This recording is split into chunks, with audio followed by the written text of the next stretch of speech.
आज फिर प्रभु ने हमें एक बार अपने कदमों में आने के लिए अवसर दिया। परमेश्वर ने एक बार फिर अपने चरणों में बैठने के लिए प्रभु ने मौका दिता है। रात हम प्रभु के वचन में से सीख रहे थे। राती असी परमेश्वर के वचन के विचों देख रहे सी या सीख रहे सी। उसी विषय को आगे बढ़ाते हुए हम आगे बढ़ेंगे। उसी विषय को असी देखते हुए सीखते हुए आगे बढ़ांगे। पढ़ेंगे मीका की किताब, पढ़ांगे मीका की किताब 6 अध्याय, उसका 6 अध्याय उसका 8 वचन। उसका 8 वचन। मीका की किताब 6 अध्याय उसका 8 वचन।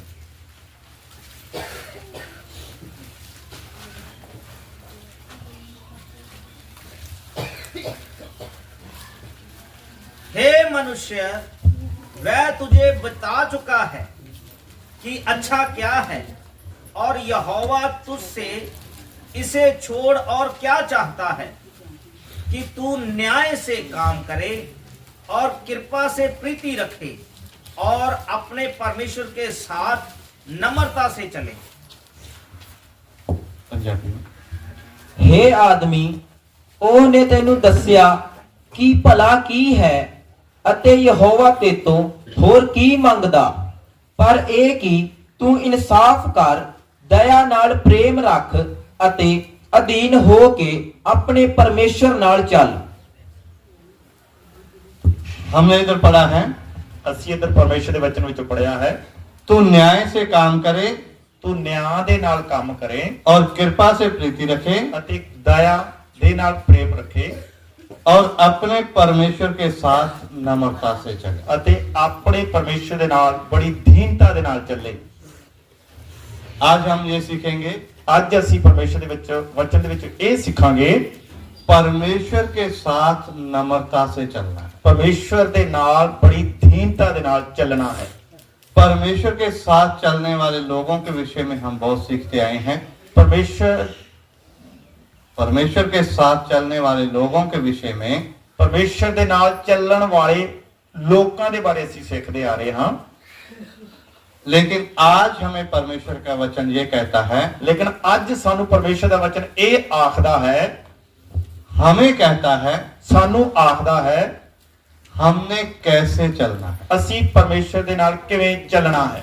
हम देखते आए हैं ਅਸੀਂ ਦੇਖਦੇ ਆਏ ਹਾਂ परमेश्वर के साथ लोग कैसे चले ਪਰਮੇਸ਼ਰ ਦੇ ਨਾਲ ਲੋਕ ਕਿਵੇਂ ਚੱਲੇ और कैसे उनका जीवन था ਅਤੇ ਉਹਨਾਂ ਦਾ ਜੀਵਨ ਕਿਸ ਤਰੀਕੇ ਦਾ ਸੀ और परमेश्वर उनके साथ कैसे चलता था। ਅਤੇ ਪਰਮੇਸ਼ਰ ਉਹਨਾਂ ਦੇ ਨਾਲ ਨਾਲ ਕਿਵੇਂ ਚੱਲਦਾ ਸੀ। वो परमेश्वर के साथ चलते थे ਉਹ ਪਰਮੇਸ਼ਰ ਦੇ ਨਾਲ ਚੱਲਦੇ ਸੀ और परमेश्वर उनके साथ चलता था। ਅਤੇ ਪਰਮੇਸ਼ਰ ਉਹਨਾਂ ਦੇ ਨਾਲ ਨਾਲ ਚੱਲਦਾ ਸੀ। दोनों मिलकर चलते हैं। ਦੋਵੇਂ ਮਿਲ ਕੇ ਚੱਲਦੇ ਸੀ। ऐसा है ਇਸ ਤਰ੍ਹਾਂ ਹੈ तो हमें भी चाहिए ਸਾਨੂੰ ਵੀ ਚਾਹੀਦਾ ਹੈ कि हम परमेश्वर के साथ साथ चलें ਸਾਨੂੰ ਵੀ ਚਾਹੀਦਾ ਹੈ ਕਿ ਅਸੀਂ ਵੀ ਪਰਮੇਸ਼ਰ ਦੇ ਨਾਲ ਨਾਲ ਚੱਲੀਏ। और परमेश्वर हमसे क्या मांगता है। ਅਤੇ ਪਰਮੇਸ਼ਰ ਸਾਡੇ ਤੋਂ ਕੀ ਮੰਗ ਰੱਖਦਾ ਹੈ। परमेश्वर हमें ये कहता है ਪਰਮੇਸ਼ਰ ਸਾਨੂੰ ਇਹ ਆਖਦਾ ਹੈ कि मेरे साथ नम्रता से चलो। ਮੇਰੇ ਨਾਲ ਨਾਲ ਬੜੀ ਦੀਨਤਾ ਦੇ ਨਾਲ ਚੱਲੋ। रात हम देख रहे थे, ਰਾਤੀ ਅਸੀਂ ਦੇਖ ਰਹੇ ਸੀ परमेश्वर ने अपनी सृष्टि की रचना की। ਪਰਮੇਸ਼ਰ ਨੇ ਆਪਣੀ ਸ੍ਰਿਸ਼ਟੀ ਨੂੰ ਬਣਾਇਆ। सृष्टि की रचना करते समय ਪਰਮੇਸ਼ਰ ਨੇ ਸ੍ਰਿਸ਼ਟੀ ਨੂੰ ਬਣਾਉਣ ਦੇ ਸਮੇਂ अपने अद्भुत कार्य दिखाए। ਆਪਣੇ ਅਚੰਭੇ ਕੰਮ ਦਿਖਾਏ। बहुत बड़े हाथी को बनाया ਵੱਡੇ ਵੱਡੇ ਹਾਥੀ ਜਾਂ ਵੱਡੇ ਵੱਡੇ ਜਾਨਵਰਾਂ ਨੂੰ ਬਣਾਇਆ और छोटी छोटी चींटियों को भी बनाया। ਅਤੇ ਛੋਟੀਆਂ ਛੋਟੀਆਂ ਕੀੜੀਆਂ ਨੂੰ ਵੀ ਬਣਾਇਆ। छोटी चींटी को बनाते समय ਪਰਮੇਸ਼ਰ ਨੇ ਛੋਟੀ ਕੀੜੀ ਨੂੰ ਬਣਾਉਂਦੇ ਸਮੇਂ उन्हें इतनी बुद्धि दी। ਉਸ ਨੂੰ ਇੰਨੀ ਬੁੱਧੀ ਦਿੱਤੀ। अगर चींटी की बुद्धि के विषय में हम देखें, ਜੇਕਰ ਅਸੀਂ ਕੀੜੀ ਦੀ ਬੁੱਧੀ ਨੂੰ ਅਸੀਂ ਪਰਮੇਸ਼ਰ ਦੇ ਵਚਨ ਦੇ ਵਿੱਚੋਂ ਵੇਖੀਏ तो हम हैरान रह जाएंगे। ਅਸੀਂ ਹੈਰਾਨ ਰਹਿ ਜਾਵਾਂਗੇ। क्यों? ਕਿਉਂ? नीति वचन में लिखा है, ਕਹਾਵਤਾਂ ਦੀ ਕਿਤਾਬ ਦੇ ਵਿੱਚ ਲਿਖਿਆ ਹੋਇਆ ਹੈ, हे आलसी, हे ਆਲਸੀ, चींटी के पास जा ਕੀੜੀ ਦੇ ਕੋਲ ਜਾ और उससे सीख ਅਤੇ ਉਸ ਤੋਂ ਸਿੱਖ कि वो गर्मी के दिनों में ਉਹ ਗਰਮੀ ਦੇ ਸਮੇਂ ਦੇ ਵਿੱਚ अपना आहार इकट्ठा करती है। ਆਪਣਾ ਭੋਜਨ ਇਕੱਠਾ ਕਰਦੀ ਹੈ और आहार इकट्ठा करते समय हम भी अपना भोजन वस्तु या गेहूं को गर्मी के समय में इकट्ठा करके रखते हैं। ਅਸੀਂ ਵੀ ਗਰਮੀ ਦੇ ਸਮੇਂ ਆਪਦੇ ਵਾਸਤੇ ਭੋਜਨ ਵਸਤੂਆਂ ਇਕੱਠਾ ਕਰਕੇ ਰੱਖਦੇ ਹਾਂ। हमारे लिए ड्रम बने हुए हैं, भंडार बने हुए हैं और अच्छी तरह अपनी बुद्धि से हम सोचते हैं मेरे से बुद्धिमान कोई है ही नहीं। ਸਾਡੇ ਕੋਲ ਵੀ ਕਣਕ ਮੌਸਮ ਦੇ ਅਨੁਸਾਰ ਫਸਲ ਰੱਖਣ ਲਈ ਵੱਡੇ ਵੱਡੇ ਭੜੋਲੇ ਜਾਂ ਡਰਮ ਰੱਖੇ ਹੋਏ ਆ। ਅਸੀਂ ਮਨੁੱਖ ਜਾਤੀ ਇਹ ਸਮਝਦੇ ਆ ਕਿ ਸਾਡੇ ਤੋਂ ਵੱਧ ਕੇ ਇਸ ਧਰਤੀ ਤੇ ਕੋਈ ਬੁੱਧਵਾਨ ਹੈ ਹੀ नहीं है। हम इतना अच्छी तरह गेहूं को संभाल कर रखते हैं, ਅਸੀਂ ਇੰਨੇ ਤਰੀਕੇ ਦੇ ਨਾਲ ਕਣਕ ਨੂੰ ਸੰਭਾਲ ਕੇ ਰੱਖਦੇ ਹਾਂ, फिर भी समय आता है ਫਿਰ ਵੀ ਸਮਾਂ ਆਉਂਦਾ ਹੈ उसमें कीड़े पड़ जाते ਉਸ ਨੂੰ ਸੁਸਰੀ ਲੱਗ ਜਾਂਦੀ ਹੈ। हैं। लेकिन चींटी के घर में देखना, ਪਰ ਕੀੜੀ ਦੇ ਘਰ ਵਿੱਚ ਉਸ ਵਿੱਚ ਵੇਖਿਓ चींटी के घर में जो गेहूं पड़ी है उसका रखने का ढंग और है। ਲੇਕਿन ਮੇਰੇ ਪਿਆਰਿਓ ਕੀੜੀ ਦੇ ਜੋ ਘਰ ਹੈ ਉਸ ਵਿੱਚ ਕਣਕ ਜਾਂ ਭੋਜਨ ਵਸਤੂਆਂ ਨੂੰ ਰੱਖਣ ਵਾਸਤੇ ਉਹਨਾਂ ਦਾ ਤਰੀਕਾ ਅਲੱਗ ਹੈ। हमने संभाल कर रखा लेकिन फिर भी कीड़ा पड़ गया। ਅਸੀਂ ਸੰਭਾਲ ਕੇ ਰੱਖਿਆ ਫਿਰ ਵੀ ਸੁੰਡੀ ਜਾਂ ਸੁਸਰੀ ਪੈ ਗਈ। चींटी ने संभाल कर रखा, वो मिट्टी में रहती है। ਉਹ ਕੀੜੀ ਨੇ ਆਪਣੀ ਭੋਜਨ ਵਸਤੂ ਸੰਭਾਲ ਕੇ ਰੱਖੀ ਏ, ਉਹ ਮਿੱਟੀ ਦੇ ਵਿੱਚ ਰਹਿੰਦੀ ਏ। मिट्टी में नमी भी होती है। ਮਿੱਟੀ ਦੇ ਵਿੱਚ ਨਮੀ ਜਾਂ ਸਲਾਬ ਵੀ ਹੁੰਦੀ ਹੈ। जैसे ही हम गेहूं को मिट्टी में रखेंगे तो वो उग जाएगा। ਜੇ ਅਸੀਂ ਮਿੱਟੀ ਦੇ ਵਿੱਚ ਕਣਕ ਨੂੰ ਰੱਖੀਏ ਉਹ ਉੱਗ ਪੈਗੀ ਜਾਂ ਪੁੰਗਰ ਜਾਵੇਗੀ। तो वो उग जाएगी और चींटी का घर मिट्टी में।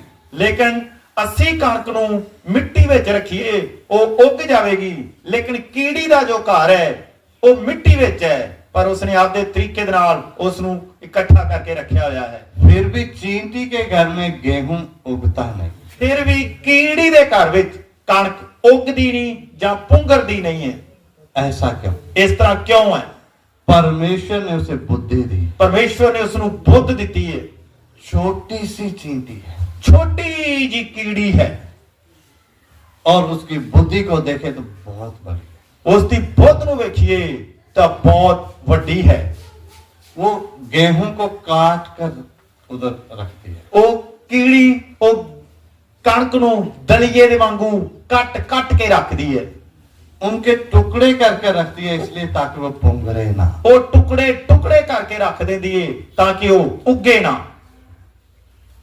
अगर हमें ऐसा रखना पड़े ਜੇਕਰ ਸਾਨੂੰ ਇਸ ਤਰੀਕੇ ਨਾਲ ਰੱਖਣਾ ਪਵੇ ਤਾਂ तो हम क्या दलिया बनाकर रखेंगे? ਕੀ ਅਸੀਂ ਦਲੀਆ ਬਣਾ ਕੇ ਰੱਖਾਂਗੇ?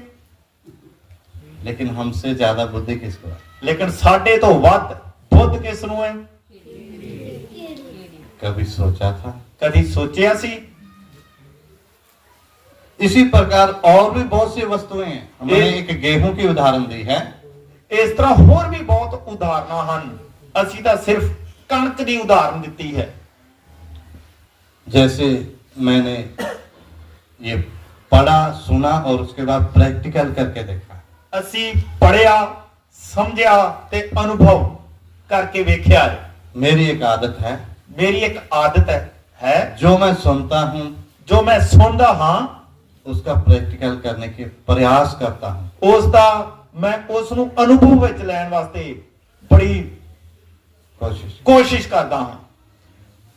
सो मैंने जाकर देखा सचमुच कीड़ी के उधर जो चींटी के उधर पड़ा है ना, वो गेहूं टुकड़े टुकड़े में पड़ा। ਮੈਂ ਵੇਖਿਆ ਸੱਚਮੁੱਚ ਕੀੜੀ ਨੇ ਉਸ ਕਣਕ ਨੂੰ ਜਾਂ ਉਸ ਭੋਜਨ ਨੂੰ ਦਲੀਏ ਦੇ ਵਾਂਗੂ ਪੀਸ ਕੇ ਰੱਖਿਆ ਹੋਇਆ ਹੈ। परमेश्वर, हमारा विषय था परमेश्वर हर एक को कितनी बुद्धि देता है। ਸਾਡਾ ਵਿਸ਼ਾ ਪਰਮੇਸ਼ਰ ਹਰ ਇੱਕ ਨੂੰ ਕਿੰਨੀ ਬੁੱਧ ਦਿੰਦਾ ਹੈ। एक एक को जैसे उसने बनाया है वैसे रहने के लिए बुद्धि भी देता है। ਪਰਮੇਸ਼ਰ ਨੇ ਜਿਸ ਤਰੀਕੇ ਦੇ ਨਾਲ ਜੀਵ ਜੰਤੂ ਮਨੁੱਖ ਹੋਵੇ ਉਹਨਾਂ ਦੇ ਰਹਿਣ ਦੇ ਲਈ ਉਸੇ ਤਰੀਕੇ ਦੀ ਉਸ ਨੂੰ ਬੁੱਧ ਦਿੱਤੀ ਹੈ। परमेश्वर जब एक जो भी वस्तु बनाता है ਪਰਮੇਸ਼ਰ ਜੋ ਕੁਝ ਵੀ ਬਣਾਉਂਦਾ ਹੈ जैसे हाथी को बनाया, ਜਿਸ ਤਰ੍ਹਾਂ ਹਾਥੀ ਨੂੰ ਬਣਾਇਆ ਹੈ, बहुत बड़ा बना दिया। ਬਹੁਤ ਵੱਡਾ ਬਣਾਇਆ ਹੈ। चींटी को बनाया तो छोटा सा बनाया। ਕੀੜੀ ਨੂੰ ਬਣਾਇਆ ਹੈ ਤੇ ਬਿਲਕੁਲ ਛੋਟੀ ਜੀ ਬਣਾਈ ਹੈ। एक बारिश के दिनों में छोटा सा एक कीड़ा होता है। ਬਾਰਿਸ਼ ਦੇ ਸਮੇਂ ਇੱਕ ਛੋਟਾ ਜਿਹਾ ਹੋਰ ਵੀ ਕੀੜਾ ਹੁੰਦਾ ਹੈ। हमारी पंजाबी में उसको क्या कहते हैं, टीट मोटी। ਸਾਡੇ ਪੰਜਾਬੀ ਦੇ ਵਿੱਚ ਉਹਨੂੰ टीट मोटी, लाल लाल गुलाबी निके निके ਟੀਟ ਕੀੜੇ ਹੁੰਦੇ ਆ।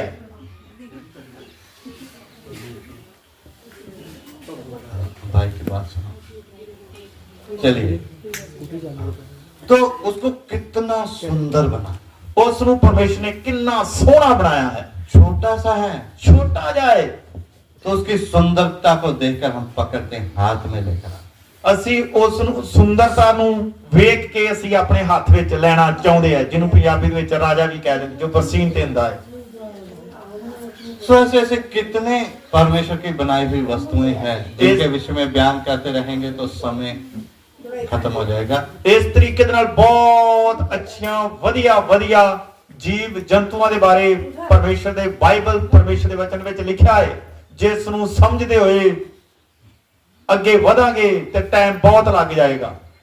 सो हम देखते हैं, मेरा कहने का मतलब परमेश्वर ने सब कुछ बनाया है और ये सब बनाने के पीछे परमेश्वर अपने सामर्थ दिखाना चाहता था। परमेश्वर ये बताना चाहता हमें, मैं कुछ भी कर सकता हूं। ਮੇਰੇ ਪਿਆਰਿਓ, ਇਹ ਸਾਰਾ ਕੁਝ ਪਰਮੇਸ਼ਰ ਨੇ ਬਣਾ ਕੇ ਆਪਣੀ ਸਾਮਰਥ ਨੂੰ ਵਿਖਾਇਆ ਅਤੇ ਇਹ ਬਣਾ ਕੇ ਪਰਮੇਸ਼ਰ ਨੇ ਇਹ ਤੁਹਾਨੂੰ ਤੇ ਮੈਨੂੰ ਦੱਸਿਆ ਹੈ ਕਿ ਮੈਂ ਹਰ ਕੁਝ ਕਰ ਸਕਦਾ ਹਾਂ। परमेश्वर ने स्वर्गदूतों को बनाया, ਪਰਮੇਸ਼ਰ ਨੇ ਸਵਰਗਦੂਤਾਂ ਨੂੰ ਬਣਾਇਆ, उनमें से एक को बनाया बहुत सुंदर। ਸਾਰੇ ਸਵਰਗਦੂਤਾਂ ਨੂੰ ਬਣਾਇਆ, ਉਹਨਾਂ ਦੇ ਵਿੱਚੋਂ ਇੱਕ ਲੂਸੀਫਰ ਨੂੰ ਉਹਨਾਂ ਤੋਂ ਅਲੱਗ ਬਹੁਤ ਸੋਹਣਾ ਬਣਾਇਆ। और इतना सुंदर बनाकर उसको रखा और सबके ऊपर प्रधान ठहराया। ਉਸ ਨੂੰ ਬਣਾ ਕੇ ਰੱਖਿਆ ਅਤੇ ਸਾਰੇ ਸਵਰਗਦੂਤਾਂ ਦੇ ਉੱਤੇ ਉਸ ਨੂੰ ਪ੍ਰਧਾਨ ਠਹਿਰਾ ਦਿੱਤਾ। लेकिन रात हम बात कर रहे थे घमंड के विषय में। ਰਾਤੀ ਅਸੀਂ ਗੱਲ ਕਰਦੇ ਪਏ ਸੀ ਘਮੰਡ ਦੇ ਜਾਂ ਹੰਕਾਰ ਦੇ ਵਿਸ਼ੇ ਦੇ ਵਿੱਚ। तो उसकी सुंदरता के कारण ਉਸ ਦਾ ਸਵੱਪਣ ਦੇ ਕਾਰਨ उसको घमंड आ गया। ਉਸ ਨੂੰ ਘਮੰਡ ਆ ਗਿਆ। तो घमंड कब आता है? ਘਮੰਡ ਕਦੋਂ ਆਉਂਦਾ ਹੈ? जब मैं अपने बनाने वाले को भूल जाता हूं। ਜਦੋਂ ਮੈਂ ਆਪਣੇ ਬਣਾਉਣ ਵਾਲੇ ਨੂੰ ਭੁੱਲ ਜਾਣਾ ਹਾਂ। मैं अपनी तरफ देखता हूं ਮੈਂ ਆਪਣੇ ਵੱਲ ਵੇਖਦਾ ਹਾਂ और अपनी तरफ देखकर मैं सोचता हूं, वाह मैं ही सुंदर। ਮੈਂ ਆਪਣੇ ਵੱਲ ਜਦੋਂ ਦੇਖਦਾ ਹਾਂ, ਆਪਣੇ ਵੱਲ ਵੇਖ ਕੇ ਇਹ ਸੋਚਦਾ ਹਾਂ ਮੈਂ ਕਿੰਨਾ ਸੋਹਣਾ ਹਾਂ, मैं कितना पढ़ा लिखा हूं, ਮੈਂ ਕਿੰਨਾ ਪੜ੍ਹਿਆ ਲਿਖਿਆ ਹਾਂ, मैं इन सबका लीडर हूं। ਮੈਂ ਇਹਨਾਂ ਸਾਰਿਆਂ ਦਾ ਲੀਡਰ ਹਾਂ, ਪ੍ਰਧਾਨ ਹਾਂ। लेकिन मैंने ये नहीं सोचा कि मुझे बनाने वाला भी कोई है। ਪਰ ਮੈਂ ਇਹ ਨਹੀਂ ਸੋਚਿਆ ਮੈਨੂੰ ਵੀ ਬਣਾਉਣ ਵਾਲਾ ਕੋਈ ਹੈ। अगर मैं अपने बनाने वाले को याद रखूं ਜੇਕਰ ਮੈਂ ਆਪਣੇ ਬਣਾਉਣ ਵਾਲੇ ਨੂੰ ਯਾਦ ਰੱਖਾਂ तो कभी मेरे अंदर घमंड नहीं है। ਕਦੇ ਵੀ ਮੇਰੇ ਅੰਦਰ ਘਮੰਡ ਨਹੀਂ ਆਏਗਾ। लूसीफर अपने बनाने वाले को भूल गए ਲੂਸੀਫਰ ਆਪਣੇ ਬਣਾਉਣ ਵਾਲੇ ਨੂੰ ਭੁੱਲ ਗਿਆ और बनाने वाले से भी ऊपर होने का प्रयास किया। ਬਣਾਉਣ ਵਾਲੇ ਤੋਂ ਵੀ ਉੱਪਰ ਆਪਣੇ ਆਪ ਨੂੰ ਉੱਚਾ ਕਰਨ ਲਈ ਕੋਸ਼ਿਸ਼ ਕੀਤੀ। लेकिन बनाने वाला देख रहा था, ਲੇਕਿਨ ਬਣਾਉਣ ਵਾਲਾ ਵੇਖਦਾ ਸੀ। उसने उसे बता दिया, ਉਸ ਨੇ ਉਸ ਨੂੰ ਦੱਸ ਦਿੱਤਾ मैं आपको सुंदर बनाकर इतनी सामर्थ दे सकता हूं तो ये सामर्थ छीन भी सकता हूं। ਮੈਂ ਤੈਨੂੰ ਬਣਾਉਣ ਦੇ ਸਮੇਂ ਨਾ ਸੋਹਣਾ ਤੇ ਇੰਨੀ ਸਾਮਰਥ ਦੇ ਸਕਦਾ ਹਾਂ। ਜੇਕਰ ਮੈਂ ਸਾਮਰਥ ਦੇ ਸਕਦਾ ਹਾਂ ਤੇ ਵਾਪਸ ਵੀ ਲੈ ਸਕਦਾ ਹਾਂ। इस बात को प्रकट करने के लिए परमेश्वर ने उसे उल्टा नीचे गिरा दिया। ਪਰਮੇਸ਼ਰ ਨੇ ਇਸ ਗੱਲ ਨੂੰ ਪ੍ਰਗਟ ਕਰਨ ਲਈ ਜਾਂ ਪ੍ਰਮਾਣ ਦੇਣ ਦੇ ਲਈ ਉਸ ਨੂੰ ਉੱਪਰੋਂ ਥੱਲੇ ਸੁੱਟ ਦਿੱਤਾ। लेकिन उसने पृथ्वी पर आकर बिगाड़ किया। ਉਸ ਨੇ ਧਰਤੀ ਤੇ ਆਣ ਕੇ ਹੋਰ ਵੀ ਵਿਨਾਸ਼ ਕਰ ਦਿੱਤਾ। ये इन सब बातों के बाद फिर परमेश्वर ने दोबारा से सृष्टि की रचना की ਇਹ ਗੱਲ ਦੇ ਕਾਰਨ ਪਰਮੇਸ਼ਰ ਨੇ ਫਿਰ ਤੋਂ ਸ੍ਰਿਸ਼ਟੀ ਦੀ ਰਚਨਾ ਕੀਤੀ। और दोबारा से सब ये बनाते समय ਫਿਰ ਦੁਬਾਰਾ ਬਣਾਉਣ ਦੇ ਸਮੇਂ परमेश्वर ने पृथ्वी की सब वस्तुएं बनाई। ਫਿਰ ਪਰਮੇਸ਼ਰ ਨੇ ਧਰਤੀ ਦੀਆਂ ਸਾਰੀਆਂ ਚੀਜ਼ਾਂ ਨੂੰ ਬਣਾਇਆ।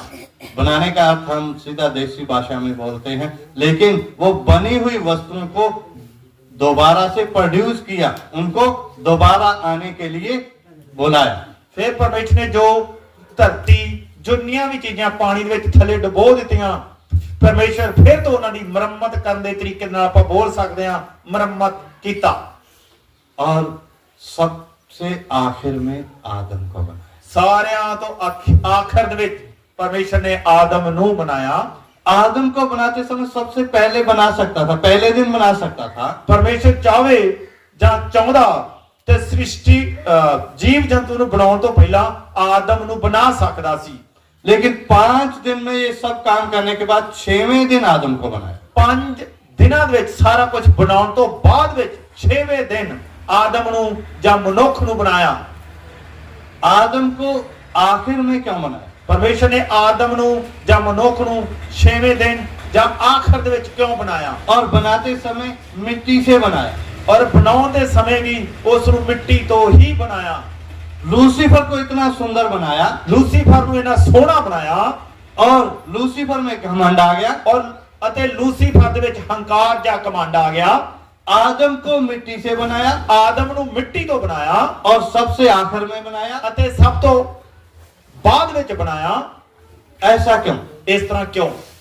परमेश्वर ने अपना तरीका चेंज बदल लिया। ਪਰਮੇਸ਼ਰ ਨੇ ਬਣਾਉਣ ਦੇ ਸਮੇਂ ਲੂਸੀਫਰ ਨੂੰ ਅਲੱਗ ਤਰੀਕੇ ਨਾਲ, ਆਦਮ ਨੂੰ ਅਲੱਗ ਤਰੀਕੇ ਨਾਲ, ਇਸ ਦਾ ਮਤਲਬ ਪਰਮੇਸ਼ਰ ਨੇ ਤਰੀਕੇ ਨੂੰ ਬਦਲਿਆ ਹੈ। परमेश्वर ने ये बदलने का कारण क्या है? आदम घमंड ना करे। ਇਸ ਦੇ ਬਣਾਉਣ ਦੇ ਪਿੱਛੇ ਦਾ ਕਾਰਨ ਹੈ ਕਿ ਆਦਮ ਕਮੰਡ ਨਾ ਕਰੇ। वो ये सोचे मैं मिट्टी हूं। ਉਹ ਇਹ ਸੋਚੇ ਕਿ ਮੈਂ ਮਿੱਟੀ ਹਾਂ। और सबसे आखिर में बनाने का कारण ਸਭ ਤੋਂ ਆਖਰ ਵਿੱਚ ਬਣਾਉਣ ਦੇ ਪਿੱਛੇ ਦਾ ਕਾਰਨ ताकि आदम ये कहने ना पाए जब समुद्र बनाए, जब पृथ्वी बनाई, जब पहाड़ बनाए, ये सब मेरे सामने हुआ है। ਮਨੁੱਖ ਨੂੰ ਆਖਰ ਵਿੱਚ ਕਿਉਂ ਉਹ ਇਹ ਨਾ ਆਖੇ ਕਿ ਜਿੰਨੇ ਸਮੁੰਦਰ, ਜਿੰਨੇ ਆਕਾਸ਼ ਦੇ ਪੰਛੀ, ਜੀਵ ਜੰਤੂ ਬਣਾਏ, ਇਹ ਮੇਰੇ ਸਾਹਮਣੇ ਹੀ ਸਾਰਾ ਕੁਝ ਬਣਾਇਆ ਹੈ। मैं इन सबसे बड़ा हूं। ਮੈਂ ਇਹਨਾਂ ਤੋਂ ਵੱਡਾ ਹਾਂ। जब ये बन रहे थे मैं देख रहा था। ਜਦੋਂ ਇਹਨਾਂ ਨੂੰ ਬਣਾ ਰਿਹਾ ਸੀ ਤਾਂ ਮੈਂ ਵੇਖਦਾ ਪਿਆ ਸੀ। परमेश्वर ने आखिर में आदम को बनाया और मिट्टी से बनाया ताकि आदम के अंदर क्या ना आए? घमंड ना। ਪਰਮੇਸ਼ਰ ਨੇ ਸਾਰਾ ਕੁਝ ਬਣਾਉਣ ਤੋਂ ਬਾਅਦ ਵਿੱਚ ਆਦਮ ਨੂੰ ਬਣਾਇਆ ਤਾਂ ਕਿ ਮਨੁੱਖ ਦੇ ਅੰਦਰ ਘਮੰਡ ਜਾਂ ਹੰਕਾਰ ਨਾ ਆਵੇ। फिर भी इस मनुष्य के अंदर घमंड आ। ਫਿਰ ਵੀ ਇਸ ਮਨੁੱਖ ਦੇ ਅੰਦਰ ਘਮੰਡ ਜਾਂ ਹੰਕਾਰ ਆ ਗਿਆ। ये घमंड क्यों आया? ਇਹ ਘਮੰਡ ਜਾਂ ਹੰਕਾਰ ਕਿਉਂ ਆਇਆ? कि परमेश्वर ने अपनी बनाई हुई सब वस्तुओं के ऊपर इसे अधिकार दिया। ਪਰਮੇਸ਼ਰ ਨੇ ਆਪਣੀ ਬਣਾਈ ਹੋਈ ਸ੍ਰਿਸ਼ਟੀ, ਸਾਰਾ ਕੁਝ ਜੀਵ ਜੰਤੂਆਂ ਦੇ ਉੱਤੇ ਇਸ ਮਨੁੱਖ ਨੂੰ ਅਧਿਕਾਰ ਦਿੱਤਾ ਹੈ। अधिकार देने वाला कोई है, ਅਧਿਕਾਰ ਦੇਣ ਵਾਲਾ ਕੋਈ ਹੈ, लेकिन फिर भी आदम को ये लगा मुझे सब के ऊपर अधिकार है। ਫਿਰ ਵੀ ਆਦਮ ਨੂੰ ਇਹ ਲੱਗਾ ਕਿ ਸਾਰਿਆਂ ਦੇ ਉੱਤੇ ਮੈਨੂੰ ਹੀ ਅਧਿਕਾਰ ਹੈ। तो एक ने आकर बहकाया ਇੱਕ ਨੇ ਆ ਕੇ ਉਹਨੂੰ ਬਹਿਕਾਇਆ और बहकावे में आकर अपने बनाने वाले के ऊपर आदम को शक आ गया। ਅਤੇ ਉਹਦੇ ਬਹਿਕਾਉਣ ਦੇ ਕਾਰਨ ਆਦਮ ਨੂੰ ਆਪਣੇ ਬਣਾਉਣ ਵਾਲੇ ਦੇ ਉੱਤੇ ਸ਼ੱਕ ਆ ਗਿਆ। लेकिन उसने ये नहीं सोचा पर उसने ये नहीं सोचा जिसने मुझे बनाकर ये सब वस्तुओं के ऊपर अधिकारी ठहरा दिया है, जिसने मैनू बना के इन्हां सारियां चीजां दे उत्ते मैनू अधिकार दिता है या मैनू राजे की तरह ठहरा दिता है, वो मेरे साथ कैसा व्यवहार करता हो, वो मेरे नाल किस तरीके दे नाल व्यवहार करदा होवेगा, वो कितना मुझे प्रेम करता है। वो मैनू कितना प्यार करदा है। लेकिन सब बातें भूल गया वो सारियां गल्लां नू भुल गया और उसने क्या सोच लिया, बनाने वाले ने मेरे अंदर कुछ ना कुछ कमी छोड़ दी। उसने सोचा कि मैनू बनाउण वाले ने मेरे अंदर कुछ ना कुछ घाट जां कमी छड्ड दित्ती है। आज मैं इसको पूरा करूंगा। ਅੱਜ ਮੈਂ ਉਸ ਨੂੰ ਪੂਰਾ ਕਰਾਂਗਾ।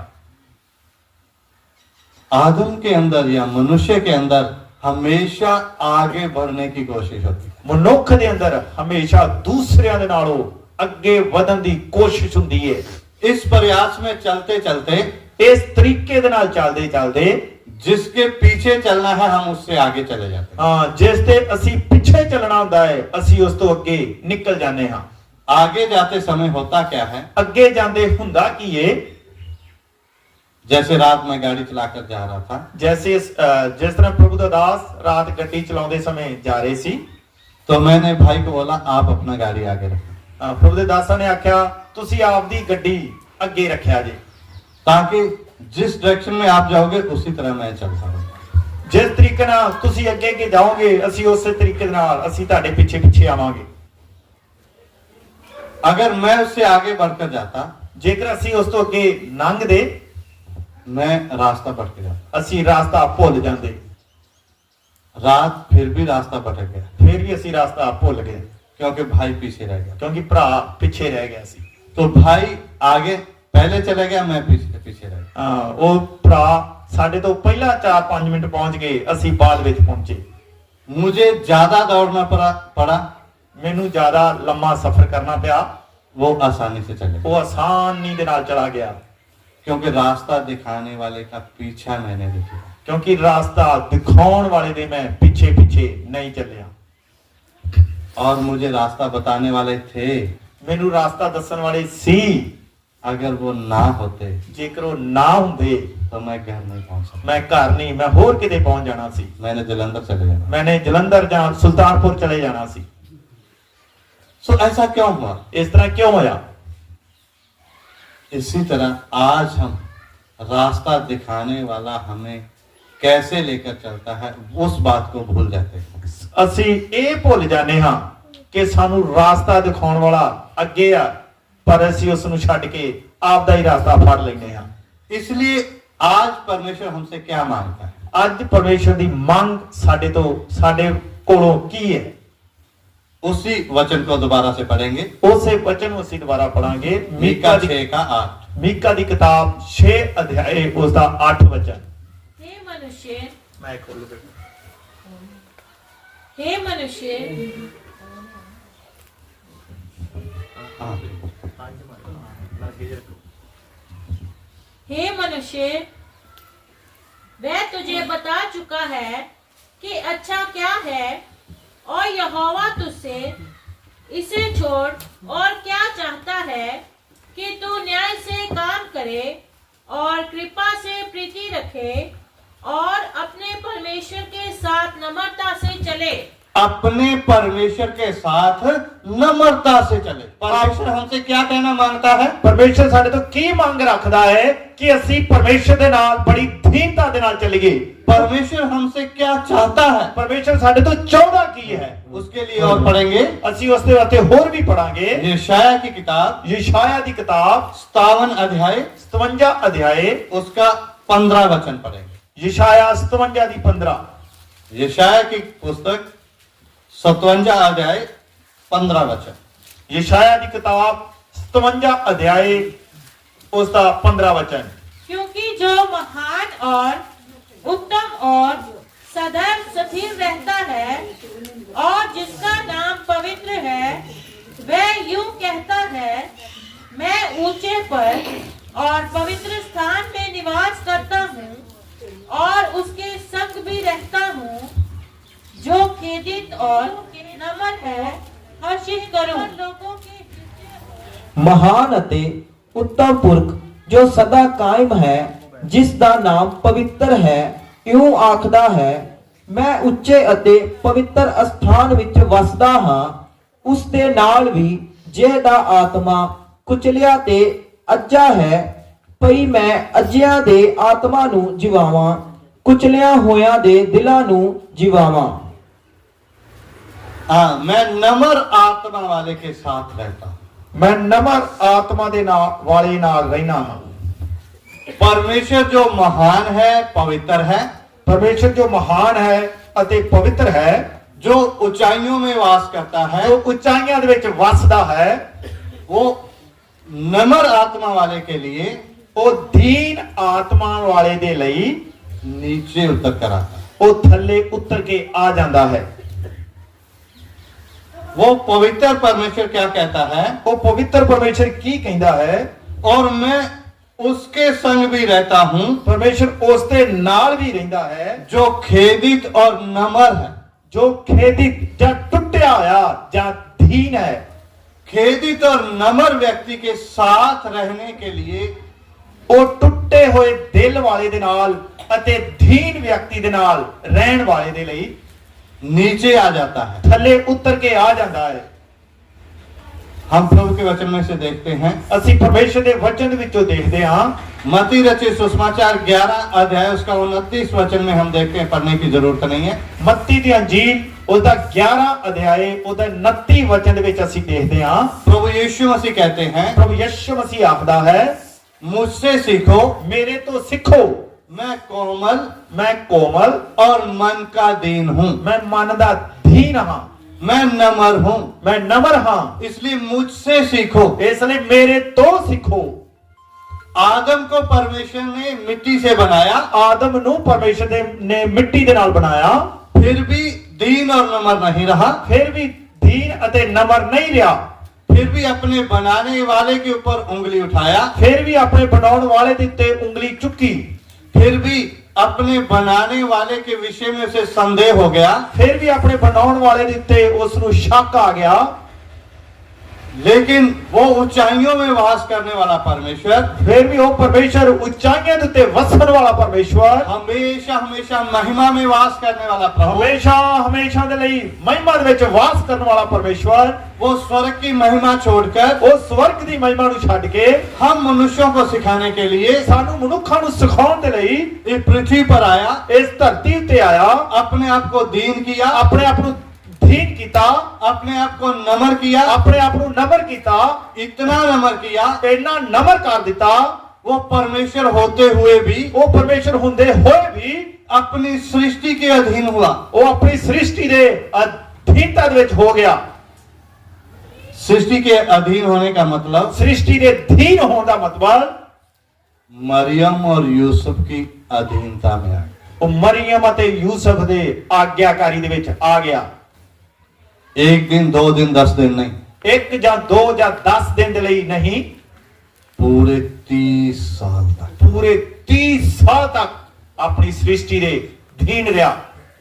आज अगर हमें कोई कहे ਅੱਜ ਸਾਨੂੰ ਕੋਈ ਆਖੇ कि आप अपने बेटे के अधीन रहें, ਆਪਣੇ ਪੁੱਤਰ ਦੇ ਤੁਸੀਂ ਆਗਿਆਕਾਰੀ ਦੇ ਵਿੱਚ ਰਹਿਣਾ ਪੈਣਾ। ਇਧਰੋਂ ਵੇਖੋ, प्रभु के दास पास्टर कार जी को मैं कहूंगा, ਮੈਂ ਪਾਸਟਰ ਕਾਰਜ ਜੀ ਨੂੰ ਆਖਾਂਗਾ, आज से आप 5 साल तक प्रिंस के अधीन रहना। ਅੱਜ ਤੋਂ ਤੁਸੀਂ ਆਪਣੇ ਪੁੱਤਰ ਪ੍ਰਿੰਸ ਦੇ 5 ਸਾਲ ਆਗਿਆਕਾਰੀ ਧੀਨਤਾ ਦੇ ਵਿੱਚ ਰਹਿਣਾ ਹੈ। मेरी सोच है, ये कहेगा मैं तो 5 दिन भी अधीन नहीं रहूंगा। ਮੇਰੀ ਸੋਚ ਹੈ, ਉਹ ਆਖਣਗੇ ਮੈਂ ਤਾਂ 5 ਸਾਲ ਛੱਡੋ, ਮੈਂ ਤਾਂ 5 ਦਿਨ ਤੱਕ ਇਹਦੇ ਆਗਿਆਕਾਰੀ ਵਿੱਚ ਨਹੀਂ ਰਹਿ ਸਕਦਾ, ਨਹੀਂ ਰਵਾਂਗਾ। मैं बाप हूं, ਮੈਂ ਪਿਓ ਹਾਂ, ये मेरा बेटा है, ਇਹ ਮੇਰਾ ਪੁੱਤਰ ਹੈ, मैंने जन्म दिया इसको, ਮੈਂ ਇਹਨੂੰ ਜੰਮਿਆ ਹੈ, जो कुछ इसको आता है मैंने सिखाया, ਜੋ ਕੁਝ ਵੀ ਇਹਨੂੰ ਆਉਂਦਾ ਹੈ ਉਹ ਮੈਂ ਸਿਖਾਇਆ ਹੈ। फिर मुझे इसके अधीन रहने की जरूरत क्या? ਫਿਰ ਮੈਨੂੰ ਇਸ ਦੇ ਅਧੀਨ ਰਹਿਣ ਜਾਂ ਆਗਿਆਕਾਰੀ ਵਿੱਚ ਰਹਿਣ ਦੀ ਜ਼ਰੂਰਤ ਕਿਉਂ ਹੈ? जबकि मनुष्य वो है, मनुष्य ही वो है। ਫਿਰ ਵੀ ਵੇਖੋ, ਮਨੁੱਖ ਉਹ ਵੀ ਹੈ, ਮਨੁੱਖ ਪ੍ਰਭੂ ਦੇ ਦਾਸ ਵੀ ਹਨ, लेकिन मैं एक बाप हूं, ਲੇਕਿਨ ਮੈਂ ਇੱਕ ਪਿਓ ਹਾਂ ਜਾਂ ਬਾਪ ਹਾਂ। मैं अधीन नहीं रहूंगा। ਮੈਂ ਅਧੀਨਤਾ ਦੇ ਵਿੱਚ ਜਾਂ ਆਗਿਆਕਾਰੀ ਦੇ ਵਿੱਚ ਨਹੀਂ ਰਵਾਂਗਾ। पास्टर जी गुस्से हो जाओ चाहे खुश रहो, लेकिन मैं आपकी आज्ञा नहीं मानूंगा। ਪਾਸਟਰ ਜੀ ਬੇਸ਼ੱਕ ਤੁਸੀਂ ਖੁਸ਼ ਹੋਵੋ ਜਾਂ ਦੁਖੀ ਹੋਵੋ, ਮੈਂ ਆਪਣੇ ਪੁੱਤਰ ਦੇ ਅਧੀਨ ਨਹੀਂ ਹੋਵਾਂਗਾ। लेकिन ਪਰ सर्वशक्तिमान परमेश्वर ਪਰ ਸਰਵ ਸ਼ਕਤੀਮਾਨ ਪਰਮੇਸ਼ਵਰ अपने स्वर्ग की महिमा छोड़कर ਆਪਣੇ ਸਵਰਗ ਦੀ ਮਹਿਮਾ ਨੂੰ ਛੱਡ ਕੇ मनुष्यों में डेरा डाला ਮਨੁੱਖ ਦੇ ਵਿੱਚ ਵਾਸ ਕੀਤਾ, और मनुष्यों में आकर ਮਨੁੱਖਾਂ ਦੇ ਵਿੱਚ ਆ ਕੇ मनुष्य के अधीन रहा ਮਨੁੱਖਾਂ ਦੇ ਆਗਿਆਕਾਰੀ ਦੇ ਵਿੱਚ ਰਿਹਾ और मनुष्य का पुत्र कहलाया। ਅਤੇ ਮਨੁੱਖ ਦਾ ਪੁੱਤਰ ਵੀ ਕਹਿਲਾਇਆ। हम जब कहते हैं ना ਜਦੋਂ ਅਸੀਂ ਆਖਦੇ ਹਾਂ ਨਾ, या हम सुनते हैं, प्रभु क्या कहता है? मुझसे सीखो। ਜਦੋਂ ਅਸੀਂ ਸੁਣਦੇ ਹਾਂ ਜਾਂ ਸਿੱਖਦੇ ਹਾਂ, ਪ੍ਰਭੂ ਯਿਸੂ ਮਸੀਹ ਆਖਦਾ ਹੈ ਮੇਰੇ ਤੋਂ ਸਿੱਖੋ। इस शब्द का अर्थ कितना गहरा है। ਇਸ ਦਾ ਮਤਲਬ ਕਿੰਨਾ ਡੂੰਘਾ ਹੈ। मुझसे सीखो, ਮੇਰੇ ਤੋਂ ਸਿੱਖੋ। मैं नम्र और दीन हूं। ਮੈਂ ਨਮਰ ਅਤੇ ਦੀਨ ਹਾਂ। कितना नम्र है। ਕਿੰਨਾ ਨਮਰ ਹੈ। हम फिलिप्पी 2:5 में देखते हैं, पढ़ लीजिए। ਫਿਰ ਵੀ ਅਸੀਂ फिलिप्पी 2:5। फिलिपियों की किताब 2 अध्याय उसका 5 वचन।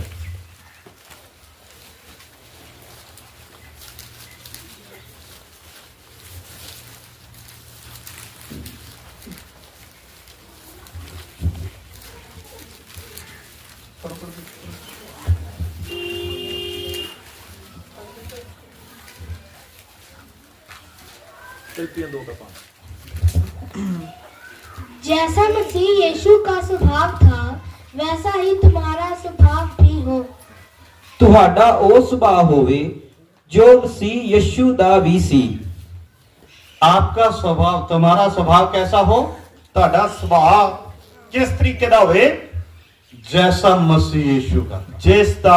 ਜਿਸ ਤਰੀਕੇ ਦਾ ਪ੍ਰਭੂ ਯਿਸੂ ਮਸੀਹ ਦਾ ਸੁਭਾਅ ਸੀ। प्रभु यीशु मसीह का स्वभाव कैसा था? ਪ੍ਰਭੂ ਯਿਸੂ ਮਸੀਹ ਦਾ ਸੁਭਾਅ ਕਿਸ ਤਰੀਕੇ ਦਾ ਸੀ? मत्ती 11:29, उसमें हाँ पढ़ लीजिए। ਮੱਤੀ 11 ਅਧਿਆਏ ਉਹਦਾ 29 ਵਚਨ ਪੜ੍ਹ ਲਓ।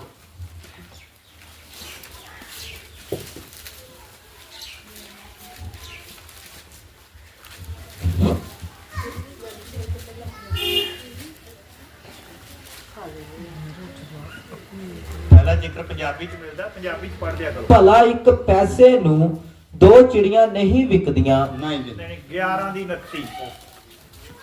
मेरा जुआ अपने ऊपर उठा लो, हाँ हाँ सही।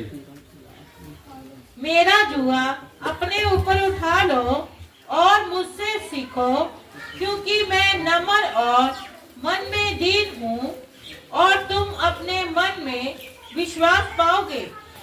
ਮੇਰਾ ਜੁੱਲਾ ਆਪਣੇ ਉੱਤੇ ਲੈ ਲਓ ਅਤੇ ਮੈਥੋਂ ਸਿੱਖੋ, ਕਿਉਂ ਜੋ ਮੈਂ ਕੋਮਲ ਅਤੇ ਮਨ ਦਾ ਗਰੀਬ ਹਾਂ, ਅਤੇ ਤੁਸੀਂ ਆਪਣਿਆਂ ਜੀਆਂ ਨੂੰ ਆਰਾਮ ਪਾਓਗੇ। जियां विच आराम पाओ। ਜੀਆਂ ਵਿੱਚ ਆਰਾਮ ਪਾਓ। मेरा जुआ अपने ऊपर उठा लो, ਮੇਰਾ ਜੂੜਾ ਆਪਣੇ ਉੱਤੇ ਚੁੱਕ ਲਵੋ, मुझसे सीखो। ਮੇਰੇ ਤੋਂ ਸਿੱਖੋ। कौन कहता है? ਕੌਣ ਕਹਿੰਦਾ ਹੈ? प्रभु यीशु। मुझसे सीखो। ਮੇਰੇ ਤੋਂ ਸਿੱਖੋ। आज आपके सामने प्रभु के दास सिखा रहे हैं। ਅੱਜ ਤੁਹਾਡੇ ਸਾਹਮਣੇ ਪਰਮੇਸ਼ਵਰ ਦੇ ਦਾਸ ਸਿਖਾ ਰਹੇ ਹੈ। दास भी मनुष्य है ਦਾਸ ਵੀ ਮਨੁੱਖ ਹੈ और आप भी मनुष्य हैं। ਤੇ ਤੁਸੀਂ ਵੀ ਮਨੁੱਖ ਹੋ। मनुष्य का स्वभाव एक है, ਮਨੁੱਖ ਦਾ ਸੁਭਾਅ ਇੱਕ ਹੈ। उसमें आमतौर हम निकलने के लिए बोलते हैं मिट्टी का स्वभाव है। ਅਸੀਂ ਆਮ ਭਾਸ਼ਾ ਦੇ ਵਿੱਚ ਬੋਲਦੇ ਹਾਂ ਮਿੱਟੀ ਦਾ ਸੁਭਾਅ। लेकिन परमेश्वर ने मिट्टी से बनाने का कारण मैंने आपको बताया है। उसका कारण क्या है? मिट्टी का स्वभाव जो है, या मिट्टी से इसलिए बनाया ताकि मनुष्य ये याद रखे मैं मिट्टी हूं। ਮਨੁੱਖ ਨੂੰ ਪਰਮੇਸ਼ਰ ਨੇ ਮਿੱਟੀ ਤੋਂ ਇਸ ਕਰਕੇ ਬਣਾਇਆ ਤਾਂ ਕਿ ਮਨੁੱਖ ਨੂੰ ਇਹ ਯਾਦ ਹਮੇਸ਼ਾ ਤੱਕ ਰਹੇ ਕਿ ਮੈਂ ਮਿੱਟੀ ਹਾਂ। लेकिन ये 2 बात मनुष्य भूल जाता है। पहली बात तो ये भूल जाता है मुझे बनाने वाला कौन है। ਲੇਕਿਨ ਮਨੁੱਖ 2 ਚੀਜ਼ਾਂ ਭੁੱਲ ਜਾਂਦਾ ਹੈ। ਨੰਬਰ 1 ਕਿ ਮੈਨੂੰ ਬਣਾਉਣ ਵਾਲਾ ਕੌਣ ਹੈ। दूसरी बात ये कि मैं बना किस चीज का हूं। ਅਤੇ ਦੂਸਰੀ ਗੱਲ ਇਹ ਕਿ ਮੈਂ ਬਣਿਆ ਕਿਸ ਚੀਜ਼ ਤੋਂ ਹਾਂ। केवल मिट्टी से। ਕੇਵਲ ਮਿੱਟੀ ਤੋਂ। अगर मैं मिट्टी से बना हूं, ਜੇਕਰ ਮੈਂ ਮਿੱਟੀ ਤੋਂ ਬਣਿਆ ਹਾਂ, सबसे नीचे की चीज, ਸਾਰਿਆਂ ਤੋਂ ਥੱਲੇ ਵਾਲੀ ਮਿੱਟੀ ਤੋਂ, सिर्फ धूल और डस्ट है। ਸਿਰਫ ਘੱਟਾ ਜਾਂ ਮਿੱਟੀ ਹੈ। मैं खाक हूं। ਮੈਂ ਘੱਟਾ ਹਾਂ, ਖਾਕ ਹਾਂ। इस बात को भूल जाने के कारण ਇਸ ਗੱਲ ਨੂੰ ਭੁੱਲ ਜਾਣ ਦੇ ਕਾਰਨ मनुष्य के अंदर की नम्रता चली गई। ਮਨੁੱਖ ਦੇ ਅੰਦਰ ਦੀ ਕੋਮਲਤਾ ਜਾਂਦੀ ਰਹੀ। नम्रता चली जाने के कारण ਮਨੁੱਖ ਦੇ ਅੰਦਰੋਂ ਨਮਰਤਾ ਜਾਂ ਕੋਮਲਤਾ ਜਾਣ ਦੇ ਕਾਰਨ सर्वशक्तिमान परमेश्वर ਸਰਵ ਸ਼ਕਤੀਮਾਨ ਪਰਮੇਸ਼ਵਰ हमारे बीच में आकर ਸਾਡੇ ਵਿਚਕਾਰ ਆ ਕੇ हमें कहता है, ਸਾਨੂੰ ਆਖਦਾ ਹੈ, मुझसे सीखो ਮੇਰੇ ਤੋਂ ਸਿੱਖੋ क्योंकि मैं नम्र और दीन हूं। ਕਿਉਂਕਿ ਮੈਂ ਕੋਮਲ ਅਤੇ ਦੀਨ ਹਾਂ। जैसे मैंने अभी उदाहरण दिया प्रभु के दास का और उसके बेटे का, ਹੁਣੇ ਮੈਂ ਤੁਹਾਨੂੰ ਉਦਾਹਰਨ ਦਿੱਤੀ ਹੈ ਪ੍ਰਭੂ ਦੇ ਦਾਸ ਅਤੇ ਉਸਦੇ ਬੇਟੇ ਦੀ। इससे कहीं बढ़कर सर्वशक्तिमान परमेश्वर हमसे कितना ऊंचा है। ਸਾਡੇ ਤੋਂ ਵੱਧ ਕੇ ਕਿੰਨਾ ਉੱਚਾ ਸਾਡੇ ਤੋਂ ਪਰਮੇਸ਼ਵਰ ਹੈ। लेकिन ਪਰ वो हमारे बीच में आकर नम्र हो गया। ਉਹ ਸਾਡੇ ਵਿਚਕਾਰ ਆ ਕੇ ਨਮਰ ਬਣ ਗਿਆ। कितना नम्र हुआ, ਕਿੰਨਾ ਨਮਰ ਹੋ ਗਿਆ। अपनी सृष्टि के अधीन, ਉਹ ਆਪਣੇ ਸ੍ਰਿਸ਼ਟੀ ਦੇ ਅਧੀਨ ਜਾਂ ਆਗਿਆਕਾਰੀ ਵਿੱਚ ਰਿਹਾ ताकि हम इस बात से सीखें। ਤਾਂ ਕਿ ਅਸੀਂ ਇਸ ਗੱਲ ਤੋਂ ਸਿੱਖੀਏ। और आज हमारे बीच में ऐसा होता है। ਕਿਆ ਅੱਜ ਸਾਡੇ ਵਿਚਕਾਰ ਇਸ ਤਰ੍ਹਾਂ ਹੁੰਦਾ ਹੈ? फिर भी हम प्रभु के इस वचन से नहीं सीखते। ਫਿਰ ਵੀ ਅਸੀਂ ਪਰਮੇਸ਼ਰ ਦੇ ਵਚਨ ਤੋਂ ਨਹੀਂ ਸਿੱਖਦੇ। आज का जो पूरा क्लास अब और दूसरे सेशन में भी चलेगा, इस सारे वचनों का सार एक ही है। अगर हमारे दिमाग में आ जाए, ਹੁਣ ਦੀ ਕਲਾਸ ਅਤੇ ਜਿਹੜਾ ਦੂਸਰਾ ਸੈਸ਼ਨ ਜਾਂ ਦੂਸਰਾ ਭਾਗ ਹੋਵੇਗਾ ਉਹਦੇ ਸਾਰਿਆਂ ਵਿੱਚ ਇੱਕ ਹੀ ਵਿਸ਼ਾ ਹੈ। सारे वचनों का सार एक ही है, ਸਾਰੇ ਵਚਨ ਦਾ ਮੂਲ ਇੱਕ ਹੀ ਹੈ, मुझसे सीखो। ਮੇਰੇ ਤੋਂ ਸਿੱਖੋ। प्रभु यीशु मसीह कहते हैं, ਪ੍ਰਭੂ ਯਿਸੂ ਮਸੀਹ ਆਖਦਾ ਹੈ, मुझसे सीखो। ਮੇਰੇ ਤੋਂ ਸਿੱਖੋ।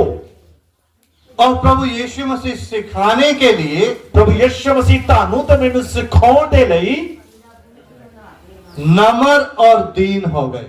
ਉਹ ਨਮਰ ਅਤੇ ਦੀਨ ਬਣ ਗਿਆ। कितना नम्र हुआ, ਕਿੰਨਾ ਨਮਰ ਹੋ ਗਿਆ। फिलिप्पियां 2:5 में पढ़ा है, अभी 6 में देखते हैं। ਫਿਲਿੱਪੀਆਂ ਦੀ ਕਿਤਾਬ 2:5 ਵਿੱਚੋਂ ਆਪਾਂ ਪਹਿਲਾਂ ਵੇਖਿਆ, ਹੁਣ ਆਪਾਂ 2 ਅਧਿਆਏ ਉਹਦਾ 6 ਵਚਨ ਵੇਖਾਂਗੇ। जिसने परमेश्वर के स्वरूप में होकर भी परमेश्वर के तुल्य होने को अपने वश में रखने की वस्तु ना समझा, वरन अपने आप को ऐसा शून्य कर दिया और दास का स्वरूप धारण किया और मनुष्य की समानता में हो गया। जिसने परमेश्वर के स्वरूप में होकर भी परमेश्वर के तुल्य होने को अपने वश में रखने की वस्तु न समझ। ਕਿ ਉਸਨੇ ਪਰਮੇਸ਼ਰ ਦੇ ਸਰੂਪ ਵਿੱਚ ਹੋ ਕੇ ਪਰਮੇਸ਼ਰ ਦੇ ਤੁਲ ਹੋਣਾ ਕਬਜ਼ੇ ਵਿੱਚ ਰੱਖਣ ਦੀ ਚੀਜ਼ ਨਾ ਜਾਣਿਆ, वरन उसने अपने आप को शून्य कर दिया। ਲੇਕਿਨ ਉਸਨੇ ਆਪਣੇ ਆਪ ਨੂੰ ਜ਼ੀਰੋ ਖਾਲੀ ਕਰ ਦਿੱਤਾ। शून्य कर दिया या सखना जा कर देता, ਉਸਨੇ ਜ਼ੀਰੋ ਜਾਂ ਆਪਣੇ ਆਪ ਨੂੰ ਸਖਣਾ ਕਰ ਦਿੱਤਾ और मनुष्य की समानता में हो गया। ਅਤੇ ਮਨੁੱਖ ਦੇ ਸਮਾਨਤਾ ਦੇ ਵਿੱਚ ਹੋ ਗਿਆ। मनुष्य की समानता में कौन आ गया? सर्वशक्तिमान परमेश्वर। ਮਨੁੱਖ ਦੇ ਵਾਂਗੂ ਜਾਂ ਮਨੁੱਖ ਦੇ ਸਰੂਪ ਦੇ ਵਿੱਚ ਕੌਣ ਆ ਗਿਆ? ਸਰਵ ਸ਼ਕਤੀਮਾਨ ਪਰਮੇਸ਼ਵਰ। क्यों? ਕਿਉਂ? मुझे और आपको सिखाने के लिए। ਤੁਹਾਨੂੰ ਅਤੇ ਮੈਨੂੰ ਸਿਖਾਉਣ ਦੇ ਵਾਸਤੇ। इसलिए कहता है मुझसे सीखो। ਇਸ ਲਈ ਪ੍ਰਭੂ ਯਿਸੂ ਮਸੀਹ ਆਖਦਾ ਹੈ, ਮੇਰੇ ਤੋਂ ਸਿੱਖੋ। मैंने पहले बताया सारे वचनों का सार यही है। ਮੈਂ ਪਹਿਲਾਂ ਵੀ ਤੁਹਾਨੂੰ ਦੱਸਿਆ ਹੈ, ਸਾਰੇ ਵਚਨ ਦਾ ਮੂਲ ਇਹ ਹੀ ਹੈ। इन 2 दिन की क्लास का मूल यही है, मुझसे सीखो। 2 ਦਿਨਾਂ ਦੇ ਬਾਈਬਲ ਕਲਾਸ ਦਾ ਮੂਲ ਜਾਂ ਨਿਚੋੜ ਇਹ ਹੀ ਹੈ ਕਿ ਮੇਰੇ ਤੋਂ ਸਿੱਖੋ। कौन कहते हैं? ਕੌਣ ਆਖਦੇ ਹੈ? प्रभु यीशु मसीह।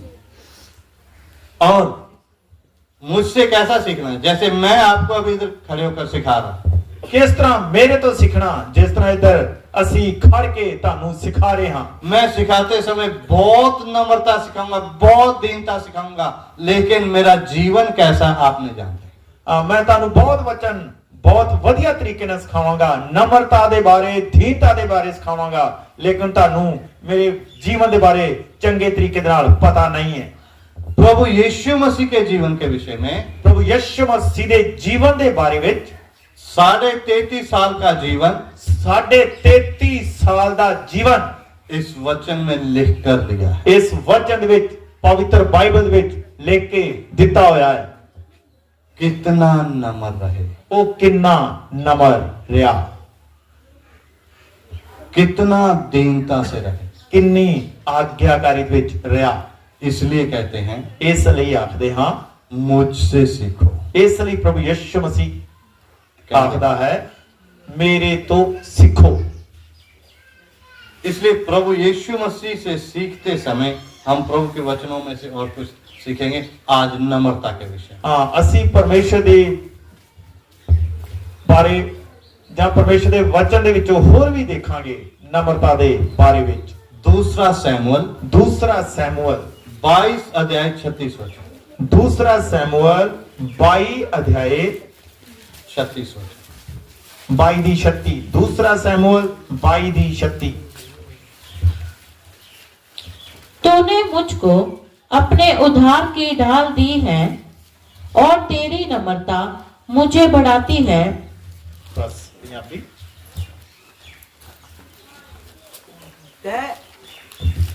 ਤੈਂ ਆਪਣੇ ਬਚਾਓ ਦੀ ਢਾਲ ਮੈਨੂੰ ਦਿੱਤੀ ਹੈ ਅਤੇ ਤੇਰੀ ਨਰਮਾਈ ਨੇ ਮੈਨੂੰ ਵਡਿਆਇਆ ਹੈ।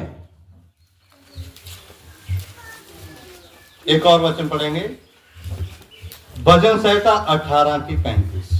ਜ਼ਬੂਰ 18 ਅਧਿਆਏ ਉਸ ਦਾ 35 ਵਚਨ। भजन संहिता 18 अध्याय 35 वचन। ਜ਼ਬੂਰਾਂ ਦੀ ਪੋਥੀ ਉਹਦਾ 18 ਅਧਿਆਏ ਉਸ ਦਾ 35 ਵਚਨ। तूने मुझको अपने बचाव की ढाल दी है, तू अपने दाहिने हाथ से मुझे संभाले हुए और तेरी नम्रता ने महत्व दिया है। तेरी नम्रता ने मुझे महत्व दिया। ਤੇਰੀ ਨਰਮਾਈ ਨੇ ਮੈਨੂੰ ਵਡਿਆਇਆ ਹੈ। तेरी नम्रता, ਤੇਰੀ ਨਮਰਤਾ ਨੇ। भजन संहिता में दाऊद ये लिखता है। ਜ਼ਬੂਰਾਂ ਦੀ ਪੋਥੀ ਦੇ ਵਿੱਚ ਇਹ ਦਾਊਦ ਲਿਖ ਰਿਹਾ ਹੈ, तेरी नम्रता, ਤੇਰੀ ਨਰਮਾਈ। परमेश्वर की नम्रता दाऊद ने कहा देखी? ਪਰਮੇਸ਼ਰ ਨੇ ਦਾਊਦ ਨੇ ਪਰਮੇਸ਼ਰ ਦੀ ਨਰਮਾਈ ਨੂੰ ਕਿੱਥੇ ਵੇਖਿਆ ਹੈ? ये हमारे लिए भविष्यवाणी है। ਇਹ ਸਾਡੇ ਲਈ ਭਵਿष्यवाणी ਹੈ। यही वचन दूसरा सैमुअल उसमें हमने पढ़ा है। ਇਹ ਹੀ ਵਚਨ ਅਸੀਂ ਦੂਸਰਾ ਸੈਮੂਅਲ ਉਹਦਾ 22 ਦੀ 36 ਵਿੱਚ ਪੜਿਆ ਹੈ। और यही वचन भजन संहिता 18 की 35 में देखा। ਅਤੇ ਇਹ ਹੀ ਵਚਨ ਅਸੀਂ ਜ਼ਬੂਰਾਂ ਦੀ ਪੋਥੀ ਉਹਦਾ 18 ਅਧਿਆਏ ਉਹਦਾ 35 ਦੇ ਵਿੱਚ ਵੇਖਿਆ ਹੈ कि तेरी नम्रता ने मुझे, ਤੇਰੀ ਨਰਮਾਈ ਨੇ ਮੈਨੂੰ सराहा है। ਤੇਰੀ ਨਰਮਾਈ ਨੇ ਮੈਨੂੰ ਵਡਿਆਇਆ ਹੈ। सो इसलिए परमेश्वर की नरमाई, ਇਸ ਲਈ ਪਰਮੇਸ਼ਰ ਦੀ ਨਰਮਾਈ, प्रभु यीशु मसीह की नरमाई, ਪ੍ਰਭੂ ਯਿਸੂ ਮਸੀਹ ਦੀ ਕੀ ਨਰਮਾਈ ਸੀ। प्रभु यीशु मसीह की नम्रता जो है, और परमेश्वर के वचन में आज हम नम्रता के विषय में कुछ आयतें आपको जल्दी जल्दी से पढ़ाएंगे। ਅੱਜ ਅਸੀਂ ਪਰਮੇਸ਼ਰ ਦੀ ਨਰਮਾਈ ਦੇ ਬਾਰੇ ਜਾਂ ਨਰਮਾਈ ਦੇ ਵਿੱਚ ਵਚਨ ਕੁਝ ਪੜਾਂਗੇ ਜੋ ਜਲਦੀ ਜਲਦੀ ਵਿੱਚ ਤੁਹਾਨੂੰ ਪੜਾਵਾਂਗੇ। नीति वचन, ਕਹੌਤਾ ਦੀ ਕਿਤਾਬ, नीति वचन उसका 15 अध्याय 33 वचन। ਕਹੌਤਾ ਦੀ ਕਿਤਾਬ 15 ਦੀ 23 ਵਚਨ। 15 ਦਾ 33 वचन। यहोवा के भय मानने से शिक्षा प्राप्त होती है और महिमा से पहले नम्रता आती है। ਯਹੋਵਾ ਦਾ ਭੈ ਮੰਨਣ ਨਾਲ ਬੁੱਧੀ ਪ੍ਰਾਪਤ ਹੁੰਦੀ ਹੈ ਅਤੇ ਮਹਿਮਾ ਤੋਂ ਪਹਿਲਾਂ ਨਮਰਤਾ ਆਉਂਦੀ ਹੈ।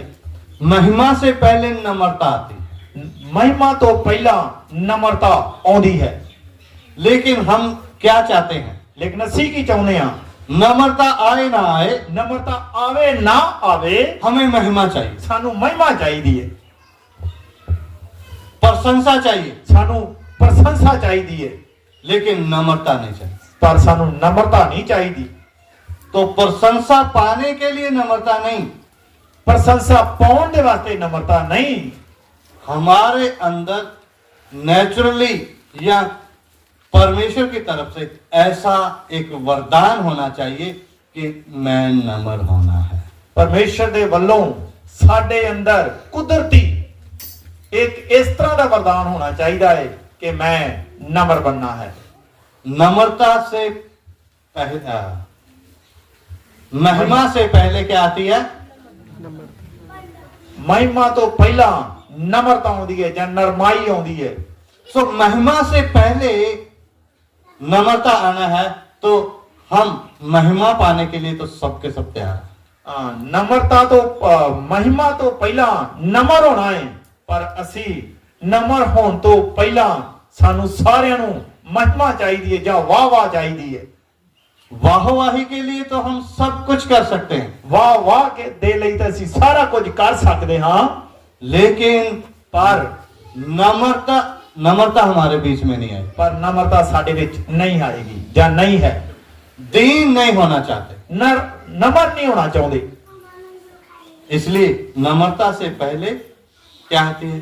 ਇਸ ਲਈ ਮਹਿਮਾ ਪਾਉਣ ਤੋਂ ਪਹਿਲਾਂ ਕੀ महिमा ਆਉਂਦੀ से ਹੈ? पहले नम्रता आती है। हाँ दीनता। और आगे बढ़ेंगे 18 पारा। ਨੀਤ ਕਹੌਤਾ ਦੀ ਕਿਤਾਬ 18 ਅਧਿਆਏ ਉਸ ਦਾ 12 ਵਚਨ 18 ਦੀ 12। नाश होने से पहले मनुष्य के मन में घमंड और महिमा पाने से पहले नम्रता होती है। आमीन। नाश होने से पहले क्या आता है? ਨਾਸ਼ ਹੋਣ ਤੋਂ ਪਹਿਲਾਂ ਕੀ ਆਉਂਦਾ ਹੈ? लेकिन जब मनुष्य नाश होता है, उसे बोले आपका घमंड क्यों हो गया? बोले मेरे पास तो घमंड था ही नहीं। ਜਦੋਂ ਨਾਸ਼ ਹੋ ਜਾਈਦਾ ਹੈ ਤੇ ਕਹੀਏ ਨਾ, ਕੋਈ ਆਖਦਾ ਨਾ ਤੇਰੇ ਅੰਦਰ ਘਮੰਡ ਸੀ ਤੇ ਕਹਿ ਦੇਈਦਾ ਮੇਰੇ ਅੰਦਰ ਤਾਂ ਕੋਈ ਘਮੰਡ ਵਾਲੀ ਗੱਲ ਹੈ ਹੀ ਨਹੀਂ ਸੀ। लेकिन नाश होने से पहले घमंड और महिमा पाने से पहले नम्रता। ਨਾਸ਼ ਹੋਣ ਤੋਂ ਪਹਿਲਾਂ ਘਮੰਡ ਆਉਂਦਾ ਹੈ ਤੇ ਮਹਿਮਾ ਪਾਉਣ ਤੋਂ ਪਹਿਲਾਂ ਨਰਮਾਈ ਆਉਂਦੀ ਹੈ। सपने 2:3 पढ़े। ਸੁਪਨਿਆ सपने 2:3 ਹਬਕੂਕ ਦੇ ਬਾਅਦ ਵਿੱਚ ਸੁਪਨਿਆ 2:3 ਪੰਜਾਬੀ ਕੀ ਹੈ? सब रहे नहीं। ਸੁਪਨਿਆ 2 ਅਧਿਆਏ 3 वचन। 3 वचन 2 ਦਾ 3। हे पृथ्वी के सब नम्र लोगों, हे यहोवा के नियम के मानने वालों, उसको ढूंढते रहो, धार्मिकता से ढूंढो, नम्रता से ढूंढो, संभव है तुम यहोवा के क्रोध के दिन में शरण पाओ। इधर हमने क्या पढ़ा है? हे पृथ्वी के सब नम्र लोगों। इधर ਅਸੀਂ ਕੀ ਪੜਿਆ ਹੈ? हे ਧਰਤੀ ਦੇ ਸਾਰੇ ਦੀਨ ਲੋਕੋ, यहोवा के नियम के मानने वालों। ਯਹੋਵਾ ਦੇ ਨਿਯਮਾਂ ਨੂੰ ਮੰਨਣ ਵਾਲਿਓ। इसका मतलब ਇਸ ਦਾ ਮਤਲਬ नम्र लोग ही यहोवा के नियमों को मानते। ਨਮਰ ਲੋਕ ਜਿਹੜੇ ਨਰਮਾਈ ਵਾਲੇ ਲੋਕ ਹੈ, ਉਹ ਹੈ ਯਹੋਵਾ ਦੀਆਂ ਵਿਧੀਆਂ ਨੂੰ ਜਾਂ ਪਰਮੇਸ਼ਰ ਦੀਆਂ ਆਗਿਆ ਨੂੰ ਮੰਨਦੇ ਹਨ। नम्रता को ढूंढो और नम्रता को ढूंढो, ਦੀਨਤਾ ਨੂੰ ਭਾਲੋ, ਹੋਰ ਵੀ ਭਾਲੋ, और नम्रता से चलो, ਹੋਰ ਵੀ ਨਮਰਤਾ ਦੇ ਨਾਲ ਚੱਲੋ, क्योंकि नम्रता से ही हम परमेश्वर को ढूंढ सकते हैं। ਕਿਉਂਕਿ ਅਸੀਂ ਨਰਮਾਈ ਦੇ ਨਾਲ ਹੀ ਪਰਮੇਸ਼ਰ ਨੂੰ ਲੱਭ ਸਕਦੇ ਹਾਂ। कुलसियों की पत्री ਕੁਲਸੀਆਂ ਦੀ ਕਿਤਾਬ 3 अध्याय 12 वचन। ਕੁਲਸੀਆਂ ਦੀ ਕਿਤਾਬ 3 ਅਧਿਆਏ ਉਸ ਦਾ 12 ਵਚਨ।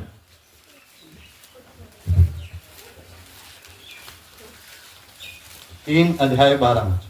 इसीलिए परमेश्वर के चुने हुओं के समान जो पवित्र और प्रिय है, बड़ी करुणा और भलाई और दीनता और नम्रता और सहनशीलता धारण करो। ਸੋ ਤੁਸੀਂ ਸੋ ਤੁਸੀਂ ਪਰਮੇਸ਼ਰ ਦੇ ਚੁਣਿਆ ਹੋਇਆ ਵਾਂਗੂ ਜਿਹੜੇ ਪਵਿੱਤਰ ਅਤੇ ਪਿਆਰੇ ਹਨ, ਰਹਿਮ ਦਿਲ, ਦਿਆਲਗੀ, ਅਧੀਨਗੀ, ਨਰਮਾਈ ਅਤੇ ਸੰਜਮ ਨੂੰ ਪਹਿਨ ਲਵੋ।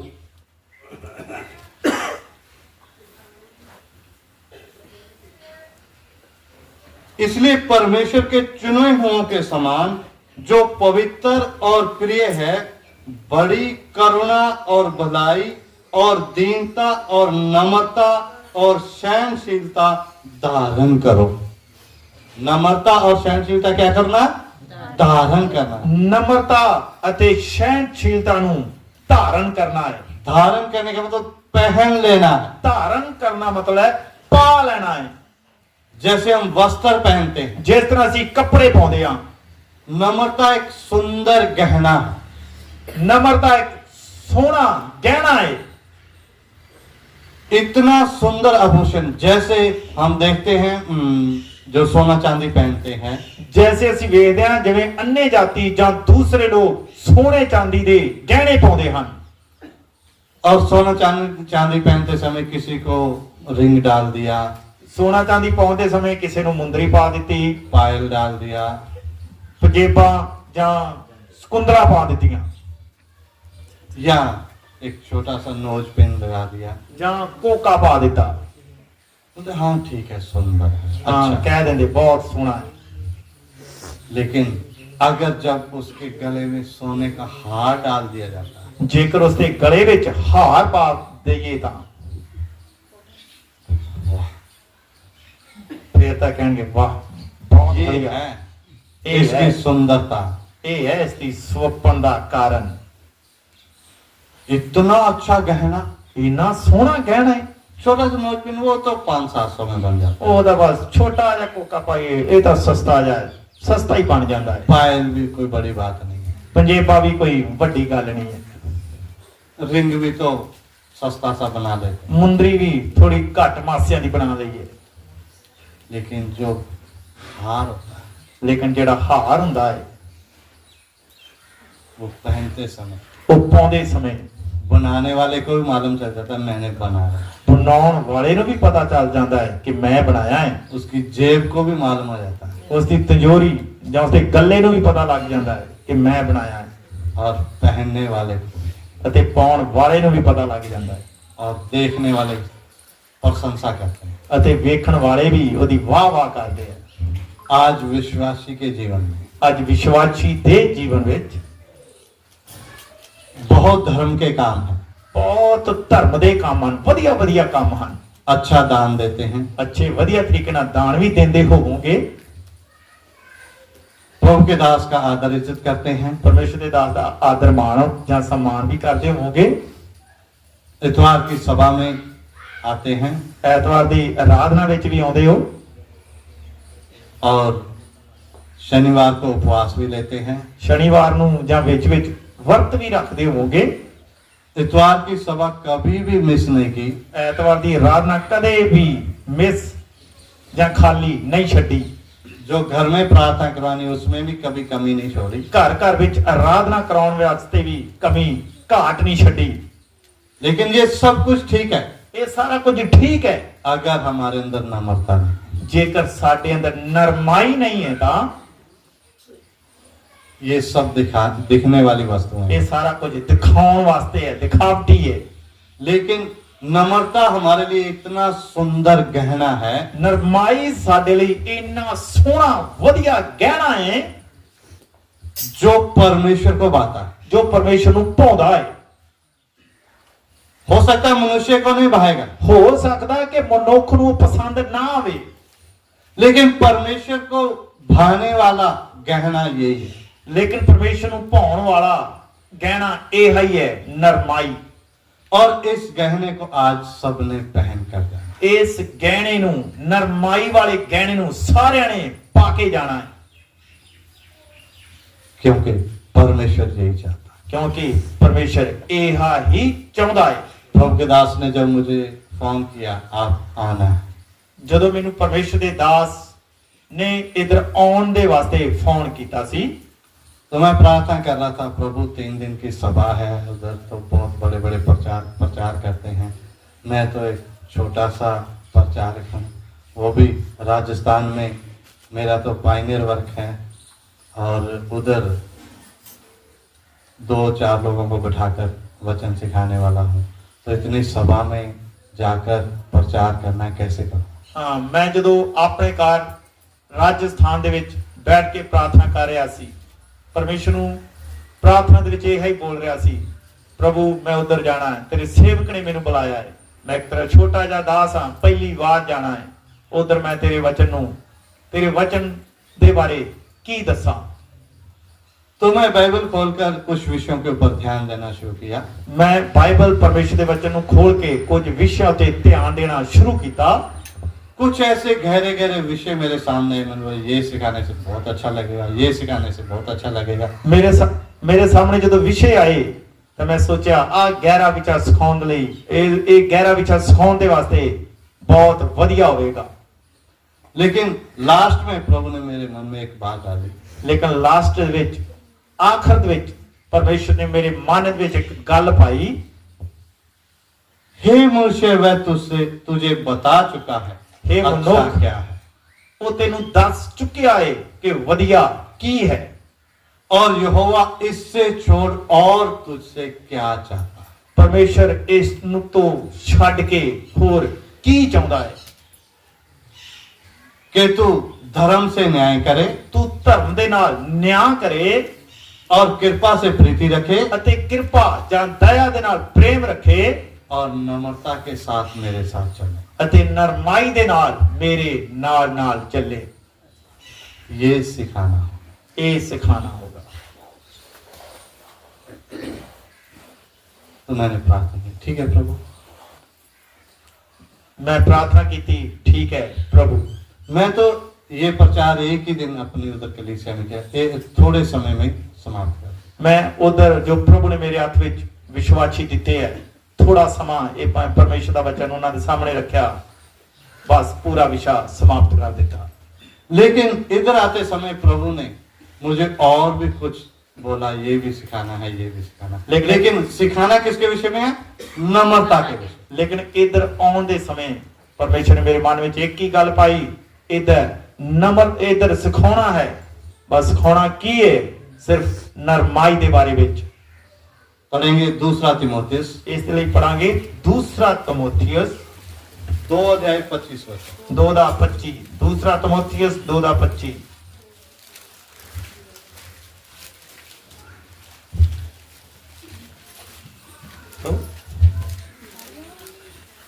वह विरोधियों को नम्रता से समझाए, क्या जाने परमेश्वर उन्हें मन फिराव का मन दे कि वह भी सत्य को पहचाने।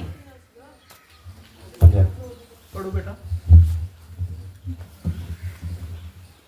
ਅਤੇ ਜਿਹੜੇ ਸਾਹਮਣਾ ਕਰਦੇ ਹਨ ਉਹਨਾਂ ਨੂੰ ਨਰਮਾਈ ਨਾਲ ਤਾੜਨਾ ਕਰੇ, ਭਈ ਕੀ ਜਾਣੀਏ ਜੋ ਪਰਮੇਸ਼ਰ ਉਹਨਾਂ ਨੂੰ ਤੋਬਾ ਕਰਨੀ ਬਖਸ਼ੇ, ਭਈ ਸੱਤ ਦੇ ਗਿਆਨ ਨੂੰ ਪ੍ਰਾਪਤ ਕਰਨ। हमने क्या पढ़ा है? ਇਧਰ ਅਸੀਂ ਕੀ ਪੜਿਆ ਹੈ? वह विरोधियों को नम्रता से समझाएं। ਉਹ ਵਿਰੋਧੀਆਂ ਨੂੰ ਬੜੀ ਨਰਮਾਈ ਦੇ ਨਾਲ ਸਮਝਾਓ। हम अपने बड़ों के सामने नम्रता से बोलते हैं, ਅਸੀਂ ਆਪਣੇ ਵੱਡਿਆਂ ਦੇ ਸਾਹਮਣੇ ਬੜੇ ਨਰਮਾਈ ਦੇ ਨਾਲ ਬੋਲਦੇ ਹਾਂ। अधिकारियों के सामने जाते समय ਲੇਕਿਨ ਵੱਡੇ ਅਹੁਦਿਆਂ ਵਾਲਿਆਂ ਦੇ ਸਾਹਮਣੇ ਜਾਣ ਦੇ ਸਮੇਂ नम्रता से बात करते हैं। ਬੜੀ ਨਰਮਾਈ ਦੇ ਨਾਲ ਗੱਲਾਂ ਕਰਦੇ ਹਾਂ। लेकिन इधर परमेश्वर का वचन हमें क्या कहता है? ਲੇਕਿਨ ਇਧਰ ਪਰਮੇਸ਼ਰ ਦਾ ਵਚਨ ਸਾਨੂੰ ਕੀ ਆਖਦਾ ਹੈ? विरोधियों के सामने, ਦੁਸ਼ਮਣਾਂ ਦੇ ਸਾਹਮਣੇ, विरोधियों के साथ भी नम्रता से बात करें। ਵਿਰੋਧੀਆਂ ਦੇ ਸਾਹਮਣੇ ਜੋ ਤੁਹਾਡਾ ਤੇ ਮੇਰਾ ਵਿਰੋਧ ਕਰਦੇ ਹਨ, ਉਹਨਾਂ ਦੇ ਸਾਹਮਣੇ ਵੀ ਬੜੀ ਨਰਮਾਈ ਦੇ ਨਾਲ ਗੱਲਾਂ ਕਰਨੀਆਂ ਨੇ। क्या जाने ਕੀ ਪਤਾ परमेश्वर उन्हें मन फिराव का मन दे। ਕੀ ਪਤਾ ਪਰਮੇਸ਼ਰ ਉਹਨਾਂ ਨੂੰ ਵੀ ਮਨ ਫਿਰਾਉਣ ਦਾ ਮੌਕਾ ਦੇਵੇ। नम्रता हमने अपने से छोटों के साथ भी, ਅਸੀਂ ਨਰਮਾਈ ਦੇ ਨਾਲ ਆਪਣੇ ਛੋਟੇ, ਜੋ ਸਾਡੇ ਤੋਂ ਛੋਟੇ ਨੇ, ਉਹਨਾਂ ਨਾਲ ਵੀ ਗੱਲ ਕਰਨੀ ਹੈ।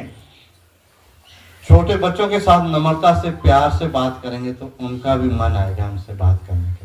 ਹਾਂ, ਜੇਕਰ ਛੋਟੇ ਬੱਚਿਆਂ ਦੇ ਨਾਲ ਅਸੀਂ ਨਰਮਾਈ ਦੇ ਨਾਲ ਗੱਲ ਕਰਾਂਗੇ ਤੇ ਬੱਚਿਆਂ ਦੇ ਮਨ ਵਿੱਚ ਵੀ ਇਹ ਆਵੇਗਾ ਕਿ ਅਸੀਂ ਵੀ ਇਹਨਾਂ ਦੇ ਨਾਲ ਗੱਲਾਂ ਕਰਨੀਆਂ ਹਨ।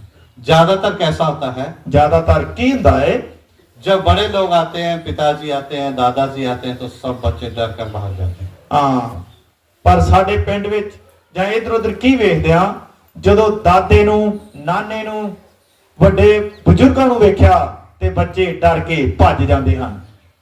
अब आ गया, अब डंडा चलाएगा, ਹੁਣ ਆ गाली ਗਿਆ, निकालेगा, ਡੰਡੇ ਮਾਰੇਗਾ, अब गाली निकालेगा, ਹੁਣ ਗਾਲਾਂ ਕੱਢੇਗਾ, डांटेगा। ਝਿੜਕੇਗਾ। लेकिन हम छोटे बच्चों के साथ भी कैसा व्यवहार करना है। ਪਰ ਅਸੀਂ ਛੋਟੇ ਬੱਚਿਆਂ ਦੇ ਨਾਲ ਵੀ ਕਿਸ ਤਰ੍ਹਾਂ, ਕਿਸ ਤਰੀਕੇ ਦੇ ਨਾਲ ਵਿਵਹਾਰ ਕਰਨਾ ਹੈ। अगर हमारा प्रभु यीशु मसीह ਜੇਕਰ ਸਾਡਾ ਪ੍ਰਭੂ ਯਿਸੂ ਮਸੀਹ दीन होकर हमारे लिए आया, ਨਮਰ ਬਣ ਕੇ ਸਾਡੇ ਲਈ ਆਇਆ, तो हमने भी आने वाले लोगों के लिए ਅਸੀਂ ਵੀ ਆਉਣ ਵਾਲੇ ਲੋਕਾਂ ਦੇ ਲਈ दीनता प्रकट करनी, ਨਰਮਾਈ ਪ੍ਰਗਟ ਕਰਨੀ ਹੈ।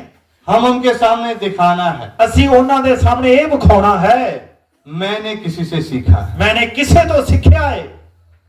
और जिससे मैं सीखा है वो जिस- कौन है? ਜਿਸ ਤੋਂ ਮੈਂ ਸਿੱਖਿਆ ਹੈ ਉਹ ਕੌਣ ਹੈ? वो है प्रभु यीशु ਉਹ मसीह। ਹੈ ਪ੍ਰਭੂ ਯਿਸੂ ਮਸੀਹ। वो खुद कहते हैं, ਉਹ ਖੁਦ ਆਖਦਾ ਹੈ, मुझसे सीखो ਮੇਰੇ ਤੋਂ ਸਿੱਖੋ क्योंकि मैं नम्र ਕਿਉਂਕਿ ਮੈਂ ਨਮਰ और मन में दीन हूं। ਮੈਂ ਮਨ ਦੇ ਵਿੱਚ ਦੀਨ ਜਾਂ ਗਰੀਬ ਹਾਂ। दीनता का विषय ਦੀਨਤਾ ਦਾ ਜਾਂ ਨਰਮਾਈ ਦਾ ਵਿਸ਼ੇ हमें सीखना कुछ असंभव लग रहा है। ਸਾਨੂੰ ਨਰਮਾਈ ਦੇ ਬਾਰੇ ਸਿੱਖਣਾ ਬੜਾ ਹੀ ਸੌਖਾ ਲੱਗਦਾ ਹੈ, असंभव औखा लग ਔਖਾ ਲੱਗਦਾ ਹੈ, ਮਾਫ ਕਰਿਓ। असंभव क्यों लग रहा है? ਔਖਾ ਕਿਉਂ ਲੱਗਦਾ ਹੈ? जब अधिकार मिलता है ना, ਜਦੋਂ ਅਧਿਕਾਰ ਮਿਲਦਾ ਹੈ उस समय मनुष्य फूलता है। ਉਸ ਸਮੇਂ ਮਨੁੱਖ ਫੁੱਲ ਜਾਂਦਾ ਹੈ, ਘਮੰਡ ਆ ਜਾਂਦਾ। लेकिन अधिकार देकर हम आपको नमक बनाना चाहते हैं। ਪਰ ਅਸੀਂ ਤੁਹਾਨੂੰ ਅਧਿਕਾਰ ਦੇ ਕੇ ਨਮਰ ਜਾਂ ਦੀਨ ਬਣਾਉਣਾ ਚਾਹੁੰਦੇ ਹਾਂ। प्रभु यीशु मसीह जब इस पृथ्वी पर चल रहे थे, ਜਦੋਂ ਪ੍ਰਭੂ ਯਿਸੂ ਮਸੀਹ ਇਸ ਧਰਤੀ ਤੇ ਚੱਲ ਰਿਹਾ ਸੀ, एक दिन उन्होंने दिखाया, ਇੱਕ ਦਿਨ ਉਸਨੇ ਦਿਖਾਇਆ, मुझे पापी को पाप माफ करने का अधिकार है। ਉਸਨੇ ਇਹ ਸਿਖਾਇਆ, ਦਿਖਾਇਆ। ਇਹ ਦਿਖਾਇਆ ਕਿ ਪਾਪੀ ਮਨੁੱਖ ਦੇ ਪਾਪ ਮਾਫ ਕਰਨ ਦਾ ਮੇਰੇ ਕੋਲੇ ਅਧਿਕਾਰ ਹੈ। हवा और पानी भी मेरी बात मानते हैं। ਹਵਾ ਤੇ ਪਾਣੀ ਵੀ ਮੇਰੀ ਆਗਿਆ ਨੂੰ ਮੰਨਦੇ ਹਨ। जब नाव में, झील में तूफान आया था, ਜਦੋਂ ਪ੍ਰਭੂ ਯਿਸੂ ਮਸੀਹ ਬੇੜੀ ਦੇ ਵਿੱਚ ਆਪਣੇ ਚੇਲਿਆਂ ਨਾਲ ਜਾ ਰਿਹਾ ਹੈ, ਸਮੁੰਦਰ ਦੇ ਵਿੱਚ ਇੱਕ ਤੂਫਾਨ ਆਇਆ। और प्रभु यीशु मसीह, वो पूरी कहानी बताने की जरूरत नहीं, आप सब जानते हैं। ਇਸ ਕਹਾਣੀ ਨੂੰ ਦੱਸਣ ਦੇ ਬਾਰੇ ਜ਼ਿਆਦਾ ਜ਼ਰੂਰਤ ਨਹੀਂ, ਤੁਸੀਂ ਇਸ ਕਹਾਣੀ ਬਾਰੇ ਸਾਰੇ ਜਾਣਦੇ ਹੋ।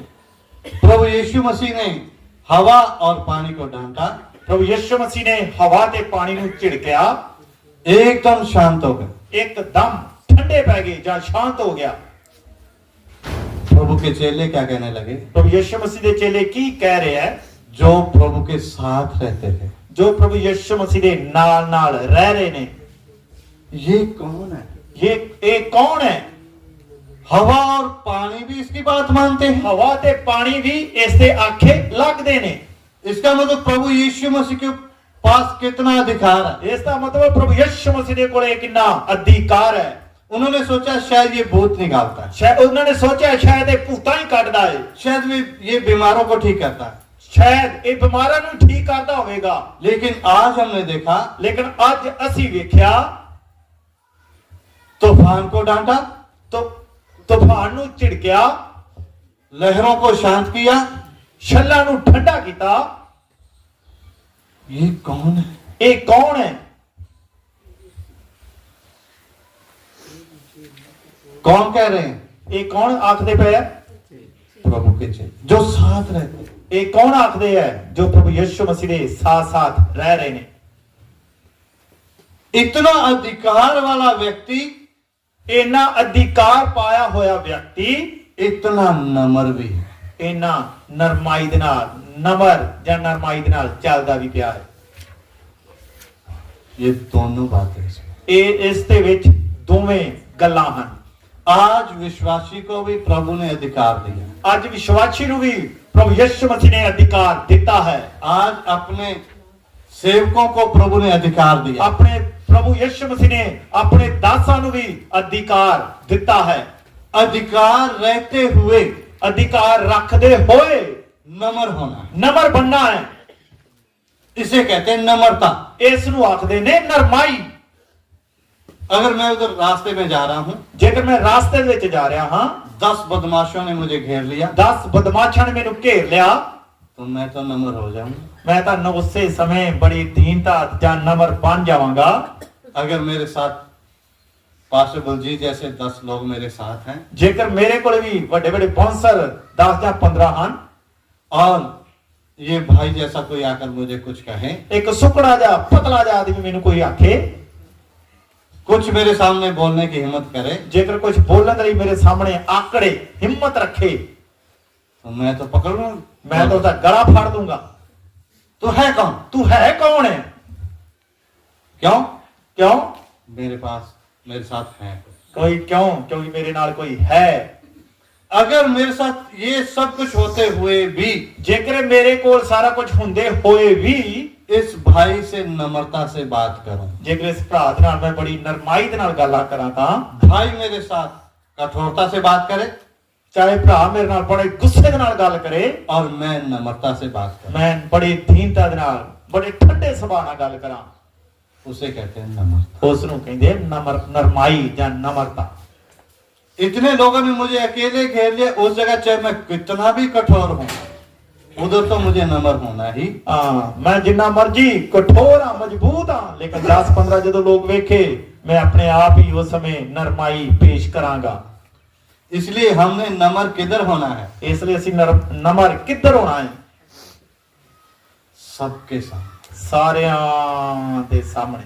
परमेश्वर के वचन में लिखा है, इधर तो हमने पढ़ा है परमेश्वर के साथ नम्रता से चलना। ਇੱਧਰ ਆਪਾਂ ਪੜਿਆ ਹੈ ਕਿ ਪਰਮੇਸ਼ਰ ਦੇ ਨਾਲ ਨਮਰਤਾ ਦੇ ਨਾਲ ਚੱਲਣਾ ਹੈ, लेकिन मनुष्यों के साथ भी हमने नम्रता से चलना। ਲੇਕਿਨ ਮਨੁੱਖਾਂ ਦੇ ਨਾਲ ਵੀ ਅਸੀਂ ਨਮਰਤਾ ਦੇ ਨਾਲ ਚੱਲਣਾ ਹੈ। इसलिए प्रभु यीशु मसीह कहते हैं, ਇਸ ਲਈ ਪ੍ਰਭੂ ਯਿਸੂ ਮਸੀਹ ਆਖਦੇ ਹਨ, बार बार मैं वही वचन दोहराता हूं, ਮੈਂ ਵਾਰ-ਵਾਰ ਉਹੀ ਵਚਨ ਨੂੰ ਬੋਲਦਾ ਹਾਂ, मुझसे सीखो ਮੇਰੇ ਤੋਂ ਸਿੱਖੋ, क्योंकि मेरे पास अधिकार है, ਮੇਰੇ ਕੋਲੇ ਅਧਿਕਾਰ ਹੈ, फिर भी मैं नम्रता से चलता हूं। ਫਿਰ ਵੀ ਮੈਂ ਬੜਾ ਨਰਮਾਈ ਦੇ ਨਾਲ ਚੱਲਦਾ ਹਾਂ। मैं अपने पिता के साथ ही नहीं, ਮੈਂ ਆਪਣੇ ਪਿਓ ਦੇ ਨਾਲ ਹੀ ਨਹੀਂ, मैं मनुष्यों के बीच में भी नम्रता से चलता ਮੈਂ हूं। ਮਨੁੱਖਾਂ ਦੇ ਨਾਲ ਵੀ, ਮਨੁੱਖਾਂ ਦੇ ਵਿੱਚ ਰਹਿ ਕੇ ਵੀ ਨਰਮਾਈ ਦੇ ਨਾਲ ਚੱਲਦਾ ਹਾਂ। इसके लिए हम वचन पढ़ेंगे ਇਸ ਲਈ ਅਸੀਂ ਪਰਮੇਸ਼ਰ ਦੇ ਵਚਨ ਵਿੱਚੋਂ ਪੜਾਂਗੇ तीतुस की किताब, ਤਿਤੁਸ ਦੀ ਕਿਤਾਬ, तीतुस की पत्री, ਤਿਤੁਸ ਦੀ ਕਿਤਾਬ ਜਾਂ ਤਿਤੁਸ ਦੀ ਪੱਤਰੀ, तीतुस की पत्री 3 अध्याय 2 वचन। 3 ਦਾ 2 वचन। किसी को बदनाम ना करे, झगड़ालू ना हो, पर कोमल स्वभाव के हो, और सब मनुष्य के साथ बड़ी नम्रता के साथ रहे। पंजाबी में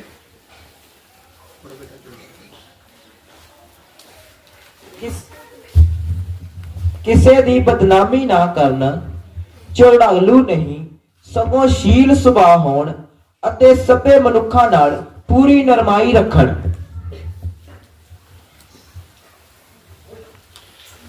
सब मनुष्यों के साथ ਸਾਰੇ ਮਨੁੱਖਾਂ ਦੇ ਨਾਲ बड़ी नम्रता के साथ रहे। ਬੜੀ ਨਰਮਾਈ ਦੇ ਨਾਲ ਵਿਵਹਾਰ ਕਰਨਾ ਹੈ। कैसे रहना है? ਕਿਸ ਤਰ੍ਹਾਂ ਰਹਿਣਾ ਹੈ? नम्रता, बड़ी नम्रता से। ਕਿਵੇਂ ਰਹਿਣਾ ਹੈ? ਬੜੀ ਨਰਮਾਈ ਦੇ ਨਾਲ।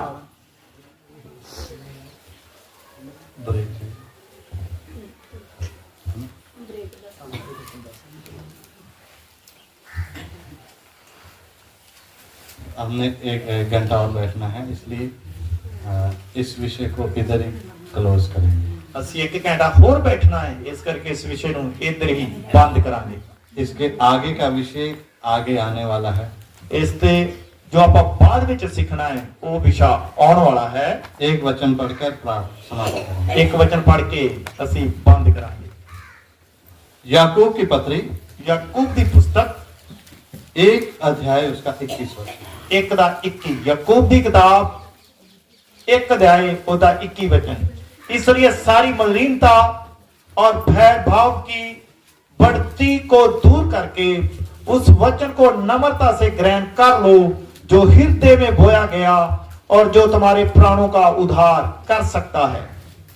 ਇਸ ਕਾਰਨ ਤੁਸੀਂ ਹਰ ਪ੍ਰਕਾਰ ਦੇ ਗੰਦਮੰਦ ਅਤੇ ਬਦੀ ਨੂੰ ਵਾਫਰੀ ਦੇ ਪਰੇ ਸੁੱਟ ਕੇ ਉਸ ਬੀਜੇ ਹੋਏ ਵਚਨ ਨੂੰ ਜਿਹੜਾ ਤੁਹਾਡੀਆਂ ਜਾਨਾਂ ਵਿੱਚ ਬਚਾ ਸਕਦਾ ਹੈ ਨਰਮਾਈ ਨਾਲ ਕਬੂਲ ਕਰ ਲਓ।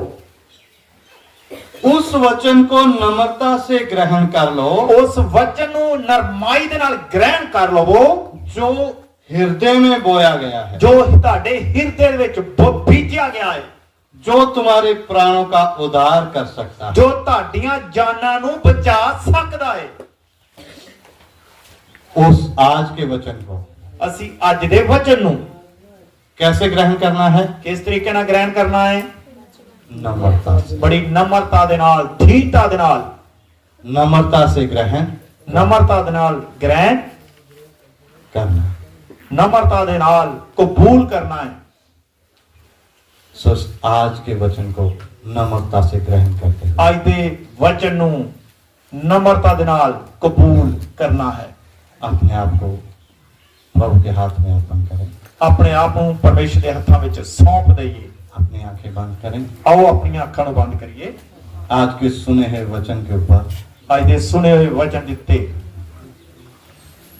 एक दो पलों के लिए हम ਇੱਕ ਦੋ ਪਲਾਂ ਦੇ ਲਈ चुपचाप सोचते रहे। ਚੁੱਪਚਾਪ ਮੌਨ ਹੋ ਕੇ ਧਿਆਨ ਪੂਰਵਕ ਸੋਚਦੇ ਹੋਏ आज मैंने क्या सीखा? ਅੱਜ ਮੈਂ ਕੀ ਸਿੱਖਿਆ ਹੈ? जो मैंने आज सीखा है ਜੋ ਅੱਜ ਮੈਂ ਸਿੱਖਿਆ ਹੈ क्या मेरे जीवन में है ਕੀ ਉਹ ਗੱਲਾਂ ਮੇਰੇ ਜੀਵਨ ਵਿੱਚ ਹਨ या नहीं? ਜਾਂ ਨਹੀਂ? अगर नहीं है तो ਜੇਕਰ ਨਹੀਂ ਹੈ ਤਾਂ आज से ਅੱਜ ਤੋਂ मैं इस वचन को ग्रहण करता हूँ। ਅੱਜ ਤੋਂ ਮੈਂ ਇਸ ਵਚਨ ਨੂੰ ਗ੍ਰਹਿਣ ਕਰਦਾ ਹਾਂ। नम्रता से ग्रहण करता हूँ। ਬੜੀ ਨਮਰਤਾ ਦੇ ਨਾਲ, ਨਰਮਾਈ ਦੇ ਨਾਲ ਪਰਮੇਸ਼ਰ ਦੇ ਵਚਨ ਨੂੰ ਕਬੂਲ ਕਰਦਾ ਹਾਂ। आखिरी वचन हमने पढ़ा है, ਆਖਰੀ ਵਚਨ ਅਸੀਂ ਪੜਿਆ ਹੈ, जो वचन तुम्हारे हृदय में बोया गया ਜੋ ਵਚਨ ਤੁਹਾਡੇ ਅੰਦਰ ਬੀਜਿਆ ਗਿਆ उसे नम्रता से ग्रहण करो, ਉਸ ਨੂੰ ਬੜੀ ਨਰਮਾਈ ਦੇ ਨਾਲ ਗ੍ਰਹਿਣ ਕਰ ਲਵੋ क्योंकि ये वचन ਕਿਉਂਕਿ ਇਹ ਵਚਨ सर्वशक्तिमान परमेश्वर का वचन है। ਇਹ ਵਚਨ ਸਰਵ ਸ਼ਕਤੀਮਾਨ ਪਰਮੇਸ਼ਰ ਦਾ ਵਚਨ ਹੈ। किसी पास्टर का नहीं, ਕਿਸੇ ਸੇਵਕ ਦਾ ਨਹੀਂ, किसी संस्था का नहीं, किसी संस्था का नहीं, ये बाइबल में से पढ़ा है ये पवित्र बाइबल से पढ़ा है और बाइबल परमेश्वर का वचन है। और पवित्र बाइबल ही परमेश्वर का वचन है। इस वचन को हम ग्रहण करें, इस वचन ਨੂੰ ਅਸੀਂ ਕਬੂਲ ਕਰੀਏ, नम्रता से ग्रहण करें, बड़ी नरमाई ਦੇ ਨਾਲ ਗ੍ਰਹਿਣ ਕਬੂਲ ਕਰੀਏ ताकि परमेश्वर ਤਾਂ ਕਿ ਪਰਮੇਸ਼ਵਰ जो हमसे चाहता है ਜੋ ਸਾਡੇ ਤੋਂ ਚਾਹੁੰਦਾ ਹੈ वो पूरा हो। ਉਹ ਪੂਰਾ ਹੋਵੇ। परमेश्वर हमसे क्या कहना मांगता है, ਪਰਮੇਸ਼ਰ ਸਾਡੇ ਤੋਂ ਕੀ ਮੰਗ ਰੱਖਦਾ ਹੈ, नम्रता के साथ परमेश्वर के साथ चले। बड़ी नरमाई ਦੇ ਨਾਲ ਪਰਮੇਸ਼ਵਰ ਦੇ ਨਾਲ ਚੱਲੀਏ। आइए हम अपनी आंखों को बंद करें, प्रार्थना करें। ਆਈਏ ਅਸੀਂ ਆਪਣੀਆਂ ਅੱਖਾਂ ਨੂੰ ਬੰਦ ਕਰੀਏ, ਪ੍ਰਾਰਥਨਾ ਕਰਾਂਗੇ। बाकी समय प्रभु के दास के हाथ। ਬਾਕੀ ਸਮਾਂ ਪ੍ਰਭੂ ਦੇ ਦਾਸ ਦੇ ਹੱਥ ਵਿੱਚ।